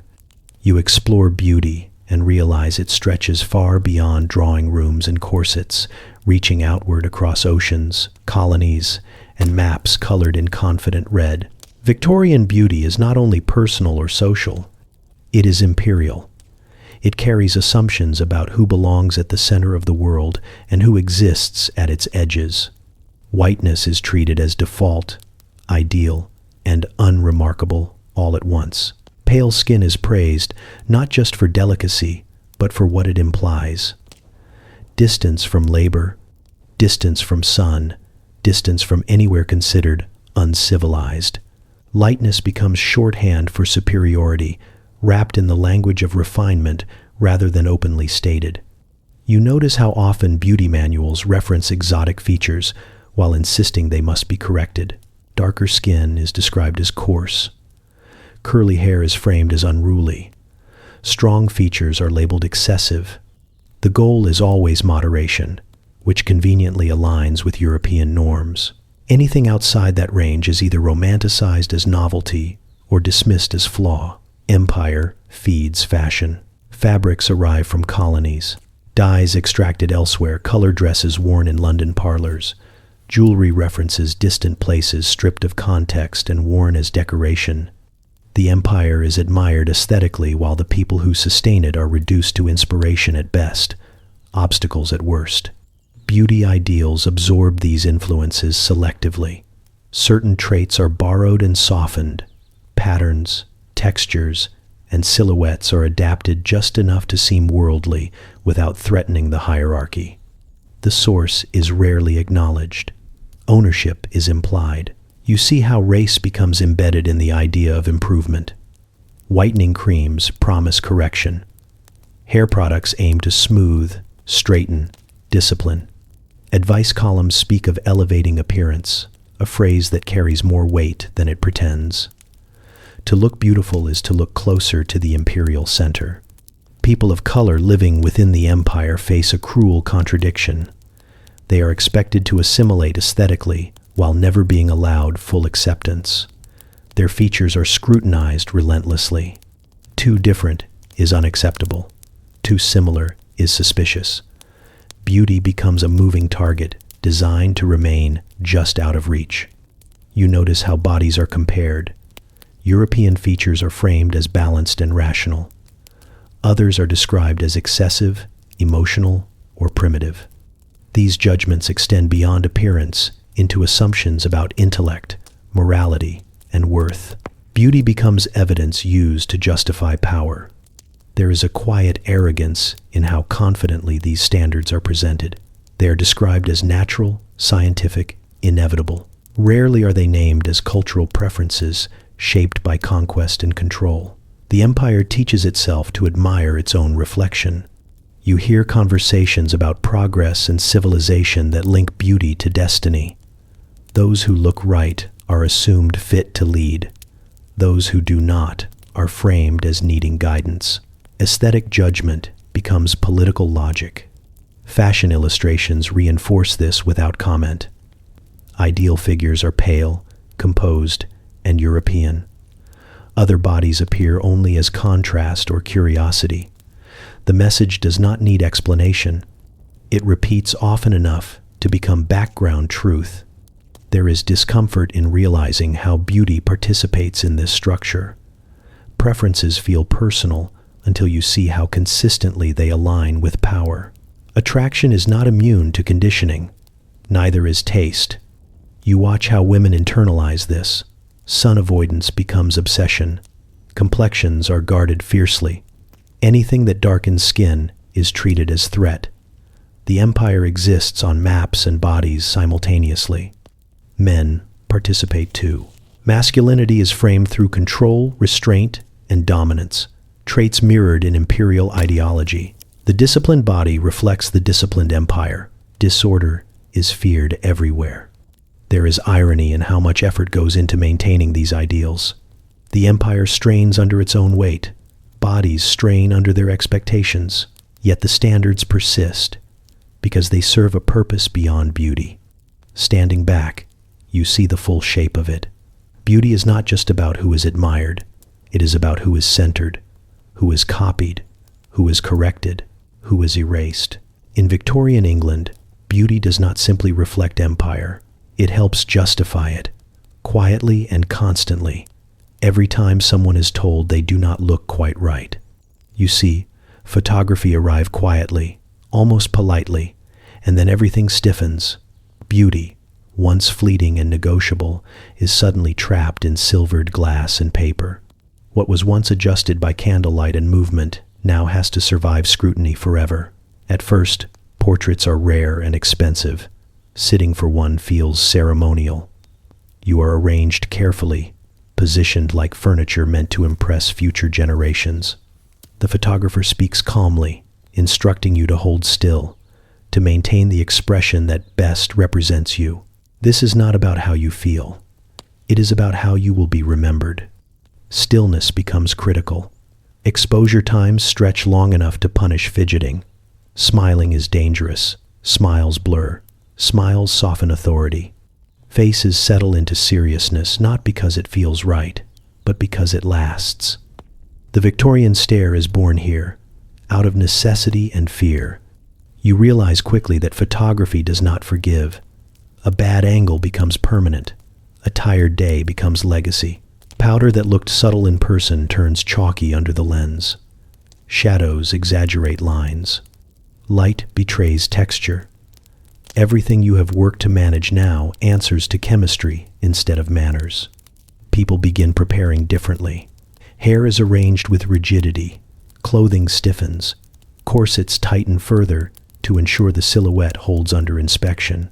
Beauty becomes less about impression and more about documentation. You notice how photographs circulate. Families display them prominently. Suitors request them. Employers examine them. Faces travel where bodies cannot, carrying judgments ahead of introductions. A photograph can precede you into rooms you have never entered. This changes everything. Reputation is no longer confined to memory and gossip. It is framed, hung, passed down. A bad photograph lingers longer than a bad evening. Women feel this pressure acutely.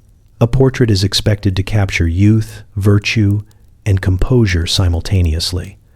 Any hint of wear invites interpretation. Any softness becomes evidence. Photographs do not age with you. They fossilize you at a moment you may never quite live up to again. Men experience it differently, but no less intensely. Authority must register on film. Weakness must not. A man's portrait should suggest stability and control, even if the day it was taken was anything but. Photography turns masculinity into an artifact. There is humor in how unnatural everyone looks. Bodies freeze into poses never held in real life. Expressions harden into masks. Children stare solemnly, trained not to move. The result is a gallery of humanity caught holding its breath. People learn to perform for the camera. They practice expressions in mirrors. They study successful portraits. They adapt. Beauty standards shift subtly to accommodate the lens. What photographs well becomes what is valued. Photography also democratizes judgment. You no longer need to see someone in person to evaluate them. A single image can confirm suspicion or elevate status. Beauty becomes portable and fixed. You see how this affects aging. A photograph from youth becomes a benchmark you are forever compared to. Any deviation feels like loss rather than change. Time becomes cruelly visible in contrast. There is anxiety in knowing that one moment may define you. People delay sittings, waiting for better days, better weight, better skin. Others rush to capture themselves before age arrives too visibly. The camera waits patiently. You also notice how photographs reinforce hierarchy. Who can afford portraits? Who can choose flattering settings? Who controls how they are seen? The image pretends to be neutral, while quietly favoring those already advantaged. Standing behind the photographer, watching someone steel themselves for permanence, you feel the shift. Beauty is no longer only social. It is archival. Once captured, it cannot be explained away. Lighting becomes destiny. Expression becomes biography. In Victorian England, photography does not just record beauty. It judges it forever, without context, without mercy, long after the subject has stopped trying to hold still. You learn that beauty here has a strange habit of looking backward while actively harming the moment it inhabits. Even as people chase the newest standard, they speak longingly of what has already passed. Beauty becomes nostalgia almost instantly, mourned while it is still being enforced. You hear it in conversation. Women sigh about how faces used to be softer, how figures were once more graceful, how youth seemed purer in earlier years. Men reminisce about a sturdier masculinity, a clearer sense of order, a time when things simply looked right. No one can quite agree on when this perfect past existed, but everyone is certain it did. Portraits hang on walls as evidence. Sepia-toned faces stare out with composed seriousness, their stillness mistaken for dignity. People point to them and speak of elegance, ignoring the stiffness, the discomfort, the long hours spent holding breath for the sake of an image. Memory smooths away the strain and keeps the outline. You notice how quickly standards age. A silhouette praised 10 years ago is now quietly mocked. Hairstyles once considered refined become dated. Yet instead of acknowledging this churn, society frames it as decline. Beauty, they insist, is not changing, it is being lost. This creates a constant sense of urgency. You must achieve the ideal now, before it disappears, before time, fashion, or younger faces replace it. The present becomes a narrow window that feels forever on the verge of closing. Ironically, this fixation on a better past justifies present suffering. Tight lacing is defended because women have always done it. Pain is tolerated because endurance is tradition. Harm is romanticized as authenticity. The past becomes a shield against criticism. You watch people recreate older styles with reverence, copying details without context. Corsets, gowns, grooming rituals are resurrected as symbols of refinement, stripped of the realities that made them unbearable. Nostalgia edits aggressively. Women are praised for looking timeless, which usually means looking like an idealized memory rather than a living person. Aging is criticized not because it is unattractive, but because it disrupts the illusion that time can be held still. You see how this nostalgia traps people. They chase an image that never truly existed, punishing themselves for failing to reach it. The past becomes an unreachable benchmark, always more beautiful, more proper, more worthy than now. There is humor in how selective the memory is. People celebrate the look of past eras while forgetting the illnesses, the restrictions, the quiet suffering that came with them. Beauty survives, bodies do not. You feel the tension sharpen when someone dares to enjoy the present. A woman laughs freely, a man dresses comfortably. They are accused of carelessness, of abandoning standards, of disrespecting tradition. Nostalgia polices joy. Even rebellion is framed as decay. Any attempt to loosen rules is met with warnings about losing refinement, losing order, losing everything that made the past superior. The future is treated with suspicion, the present with disappointment. You realize that nostalgia makes beauty untouchable. If standards belong to the past, they cannot be questioned by the present. Criticism becomes disrespect. Pain becomes proof of commitment. Standing in a room filled with carefully arranged reminders of what once was, you feel the weight of it, the longing, the myth, the way people cling to memory because it feels safer than uncertainty. Beauty here is never allowed to simply exist. It must reference something else, something purer, something already gone, and so the present suffers under the pressure of a past that never truly lived the way it is remembered. In Victorian England, beauty is always described as dying, even as it consumes those trying desperately to preserve it. You confront the men who benefit most from these standards, and the first thing you notice is how sincerely they claim not to see them. They insist beauty is natural, effortless, simply how things are. Their comfort depends on this belief, and they defend it with remarkable calm. These men sit easily in rooms where women are measured relentlessly. They lean back while others sit carefully. They speak freely while others choose words with caution. They are surrounded by beauty shaped specifically to please them, and yet they treat it like weather, something pleasant but not produced by human labor. When you ask what they prefer, they answer vaguely. Natural beauty, simplicity, nothing excessive. They say this while surrounded by women whose appearance requires hours of effort, discomfort, and money. The contradiction never quite registers. To notice, it would require acknowledging dependence. They praise restraint without practicing it. A woman who eats lightly is admired.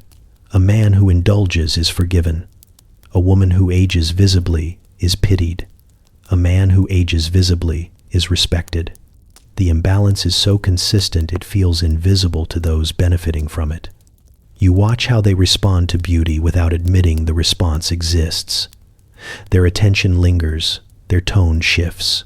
Opportunities appear, doors open. None of this is framed as reward. It is simply described as preference, as if preference itself were neutral and unshaped by power. Men discuss women's appearances freely when women are absent, not cruelly, usually, casually, as if evaluating furniture. Too much effort, not enough charm, a bit plain. The judgments are delivered without malice, which somehow makes them more entrenched. In public, these same men claim admiration for virtue over appearance. They praise intelligence, kindness, composure. Then they consistently choose those who meet the beauty standard first. Virtue, it seems, is easier to appreciate when paired with a pleasing face. You notice how often men reward beauty with protection. A beautiful woman is defended, excused, given the benefit of the doubt. An unbeautiful one is expected to manage herself. Beauty becomes armor provided selectively, then denied as a factor entirely. There is humor in how shocked some men become when standards are questioned. They react with confusion rather than guilt. Why should anyone feel pressured? Why make such a fuss? They have never had to calculate every choice against consequence, and so the pressure feels imaginary to them. Men insist they do not ask for suffering. They never demanded corsets, never required starvation, never requested silence, and yet they consistently reward the results of those things. Responsibility dissolves into abstraction. You see how this denial protects them. If beauty standards are natural, then benefiting from them requires no accountability. If women choose these behaviors freely, then men are merely observers. The system runs itself, conveniently. Some men sense the tension, but avoid examining it too closely. They joke about fashion, tease lightly about effort, compliment restraint. Humor becomes deflection. If everything is amusing, nothing is urgent. Others genuinely believe they are progressive, generous, fair. They support education. They admire independence. They just happen to marry women who fit the standard perfectly. Coincidence becomes habit. You confront one directly, gently. You describe the effort, the pain, the calculation. He listens politely, nods, then says he never noticed. He means it. His comfort has always depended on not noticing. The system teaches men that beauty is something women do, like housekeeping or hosting, a background process, necessary but unremarkable. Gratitude is optional. Awareness is unnecessary. Standing in the middle of this realization, you feel the imbalance sharpen. Beauty standards are enforced socially, but rewarded disproportionately. Men claim innocence while standing at the center of the benefit. The most unsettling part is not cruelty. It is absence. Absence of curiosity, absence of responsibility, absence of acknowledgement. In Victorian England, men do not need to create beauty standards to profit from them. They only need to enjoy the results and look away when asked how much they cost. You watch the cracks form quietly at first, the way old plaster separates from a wall long before anything actually falls. Victorian beauty does not collapse in a dramatic moment. It frays, it loosens, it begins to contradict itself under the weight of its own rules. Science arrives wearing a polite smile and muddy boots. Doctors start measuring things they were never meant to question. Lungs, organs, blood flow. Someone finally notices that women faint suspiciously often and wonders, aloud, whether crushing the rib cage might be related. This is considered a radical thought, not dangerous, just impolite. Pamphlets circulate. Articles appear. Charts are drawn with earnest confidence. Tight lacing is examined not as a moral exercise but as a mechanical problem, and the results are inconvenient. Internal organs shift. Breathing becomes shallow. Digestion sulks. The female body, it turns out, was not designed to resemble an hourglass indefinitely. Naturally, there is resistance. Beauty defenders insist women have always fainted. It is delicate. It is feminine. It is practically decorative. Science, they argue, is ruining tradition. A proper woman should not know what her liver is doing. Reformers begin to gather, mostly women who are very tired. They speak about health, about movement, about the radical notion of walking without dizziness. They propose looser clothing, sensible shoes, breathing without strategy. Society reacts as though they have suggested public nudity. Dress reform movements appear, earnest and slightly awkward. New garments are introduced that allow bending, sitting, existing. They are mocked mercilessly. Caricatures show women dressed like sacks, threatening civilization itself by being comfortable. Beauty, it seems, must be painful to be trusted. Meanwhile, exhaustion does its quiet work. Women grow weary of maintaining perfection while running households, raising children, hosting guests, and pretending they are not tired. The performance becomes harder to sustain. Powder does not hide fatigue forever. Corsets do not fix everything. Industrial life accelerates the strain. Cities thicken. Air darkens. Work becomes relentless. The ideal of fragile beauty clashes with the reality of labor. Women are expected to look untouched by effort while surviving environments that touch everything. Men begin to notice, reluctantly.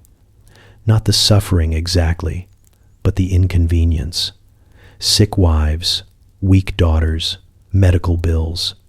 Suddenly health acquires value. Beauty that incapacitates starts to feel inefficient. Scientific language gives women something new, vocabulary. They begin to describe pain as damage rather than destiny. Doctors, some of them, listen, others do not.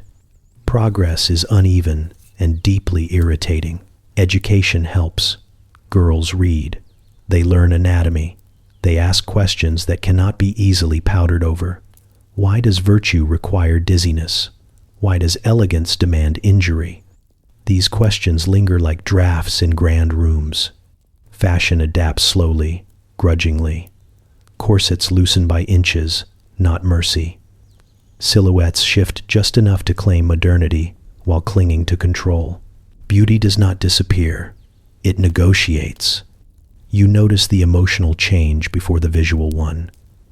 Women laugh more sharply. They sigh openly. They complain without apology. This is not rebellion yet. It is survival with commentary. The medical establishment fractures. Some doctors cling to old beliefs. Others publish alarming findings and are promptly ignored. A few women die spectacularly enough to force attention. Society pretends to be surprised. Beauty advice manuals soften their language. They begin suggesting moderation, balance, healthful appearance. The threat remains, just better dressed. There is humor in the chaos. Men panic over women wearing bloomers. Newspapers debate whether bicycling will damage morality. Doctors warn against excessive freedom. The idea that comfort could unravel society is deeply entertaining. Exhaustion becomes political. Women connect dots. They compare aches. They share stories. They realize suffering has been individualized on purpose. When pain is private, it stays manageable. Science continues its slow intrusion. X-rays arrive. The inside of the body becomes visible. Bones confess. Organs expose themselves. Corsets lose plausible deniability. The beauty ideal does not surrender gracefully. It never does. It adapts, reshapes, claims it always cared about health. History is rewritten gently, but you see the fracture clearly now. The perfect Victorian image trembles under scrutiny, not shattered, but no longer solid. The most dangerous thing that happens is not rebellion, it is understanding. And once that takes hold, beauty can never fully return to innocence. You feel the shift before anyone names it. It is not announced with trumpets or burned corsets. It arrives like a change in weather, subtle, uneven, and impossible to reverse once you notice it. Victorian beauty does not vanish. It evolves sideways, shedding some rules while inventing new ones with better lighting. The body begins to matter in different ways. Health becomes fashionable, but only the parts that look good from a distance. Strength is admired as long as it stays slim. Vitality is praised as long as it does not sweat. You are encouraged to glow, not function. The message is softer now, wrapped in optimism, but the pressure remains sharp underneath. Corsets loosen, then disappear, and immediately something else takes their place. Diets gain names. Exercise becomes respectable, then mandatory. Thinness stops pretending to be accidental and starts demanding effort. Hunger is still discipline, it just wears cleaner language. You watch beauty migrate from moral duty to personal responsibility. If you fail now, it is not because society is cruel. It is because you did not try hard enough. This is framed as progress. Magazines brighten, illustrations sharpen, faces become smoother, younger, more symmetrical. Photography helps. It freezes comparison into permanent evidence. You no longer measure yourself against neighbors alone, but against idealized strangers who never age and never breathe incorrectly. The language changes. Instead of virtue and propriety, you hear confidence and self-improvement. Beauty promises empowerment now. It offers freedom as long as you obey it precisely. The rules multiply while pretending to disappear. Women gain choices and lose rest. You can move, work, vote, speak, and still be expected to look effortless doing it. The burden does not lift, it redistributes. You are allowed ambition, but not exhaustion. Aging becomes the new enemy, quieter and more relentless than any corset. Men's standards shift too, but gently, forgivingly. They are encouraged to look healthy, successful, established. Lines on their faces are called character. On yours, they are called problems to be solved. You notice the cruelty has learned better manners. No one openly demands perfection anymore. They simply reward it. Jobs, love, attention, safety, all flow more easily toward those who fit the evolving ideal. The consequences of missing the mark remain intact. Beauty detaches from community and attaches to identity. It becomes something you are, rather than something you perform for others. This makes failure feel personal, isolated, embarrassing. There is humor in the transition. Old Victorians would faint at the idea of jogging for pleasure. Modern ideals encourage suffering voluntarily and call it wellness. The tools change, the expectation does not. You hear whispers of resistance, body acceptance, natural aging, comfort. They exist, but quietly, always competing with louder images. Even rebellion is styled attractively. What truly shifts is speed. Trends move faster than bodies can adapt.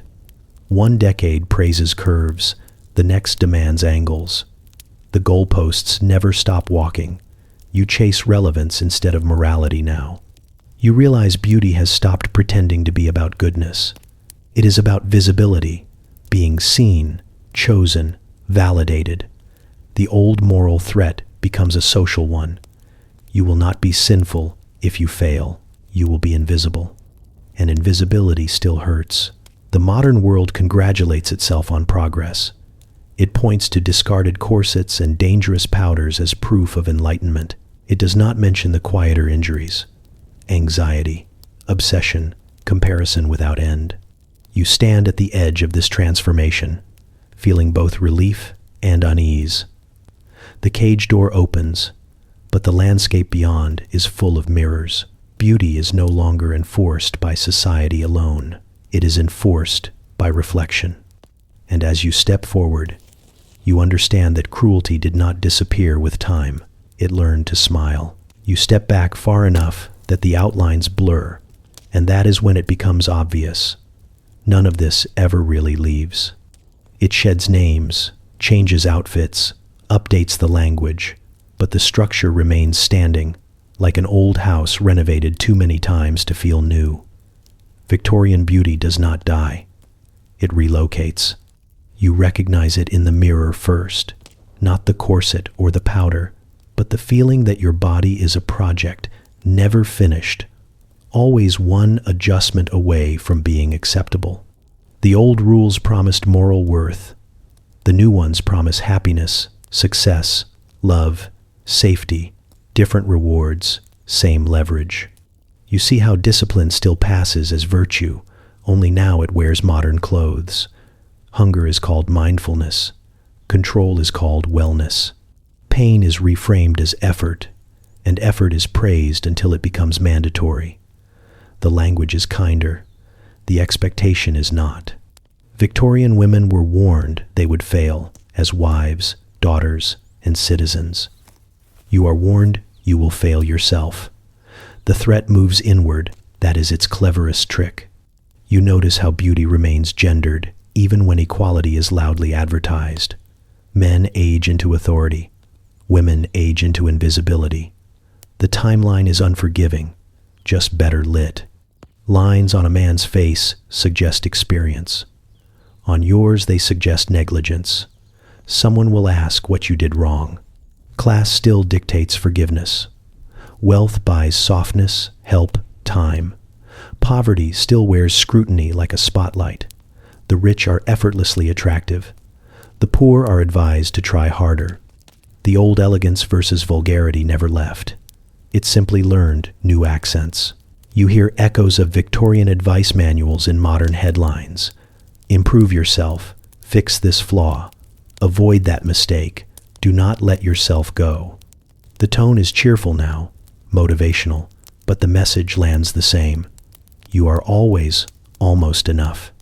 Beauty still organizes rooms. Who is listened to? Who is helped? Who is remembered? You watch conversations tilt toward faces that match expectation.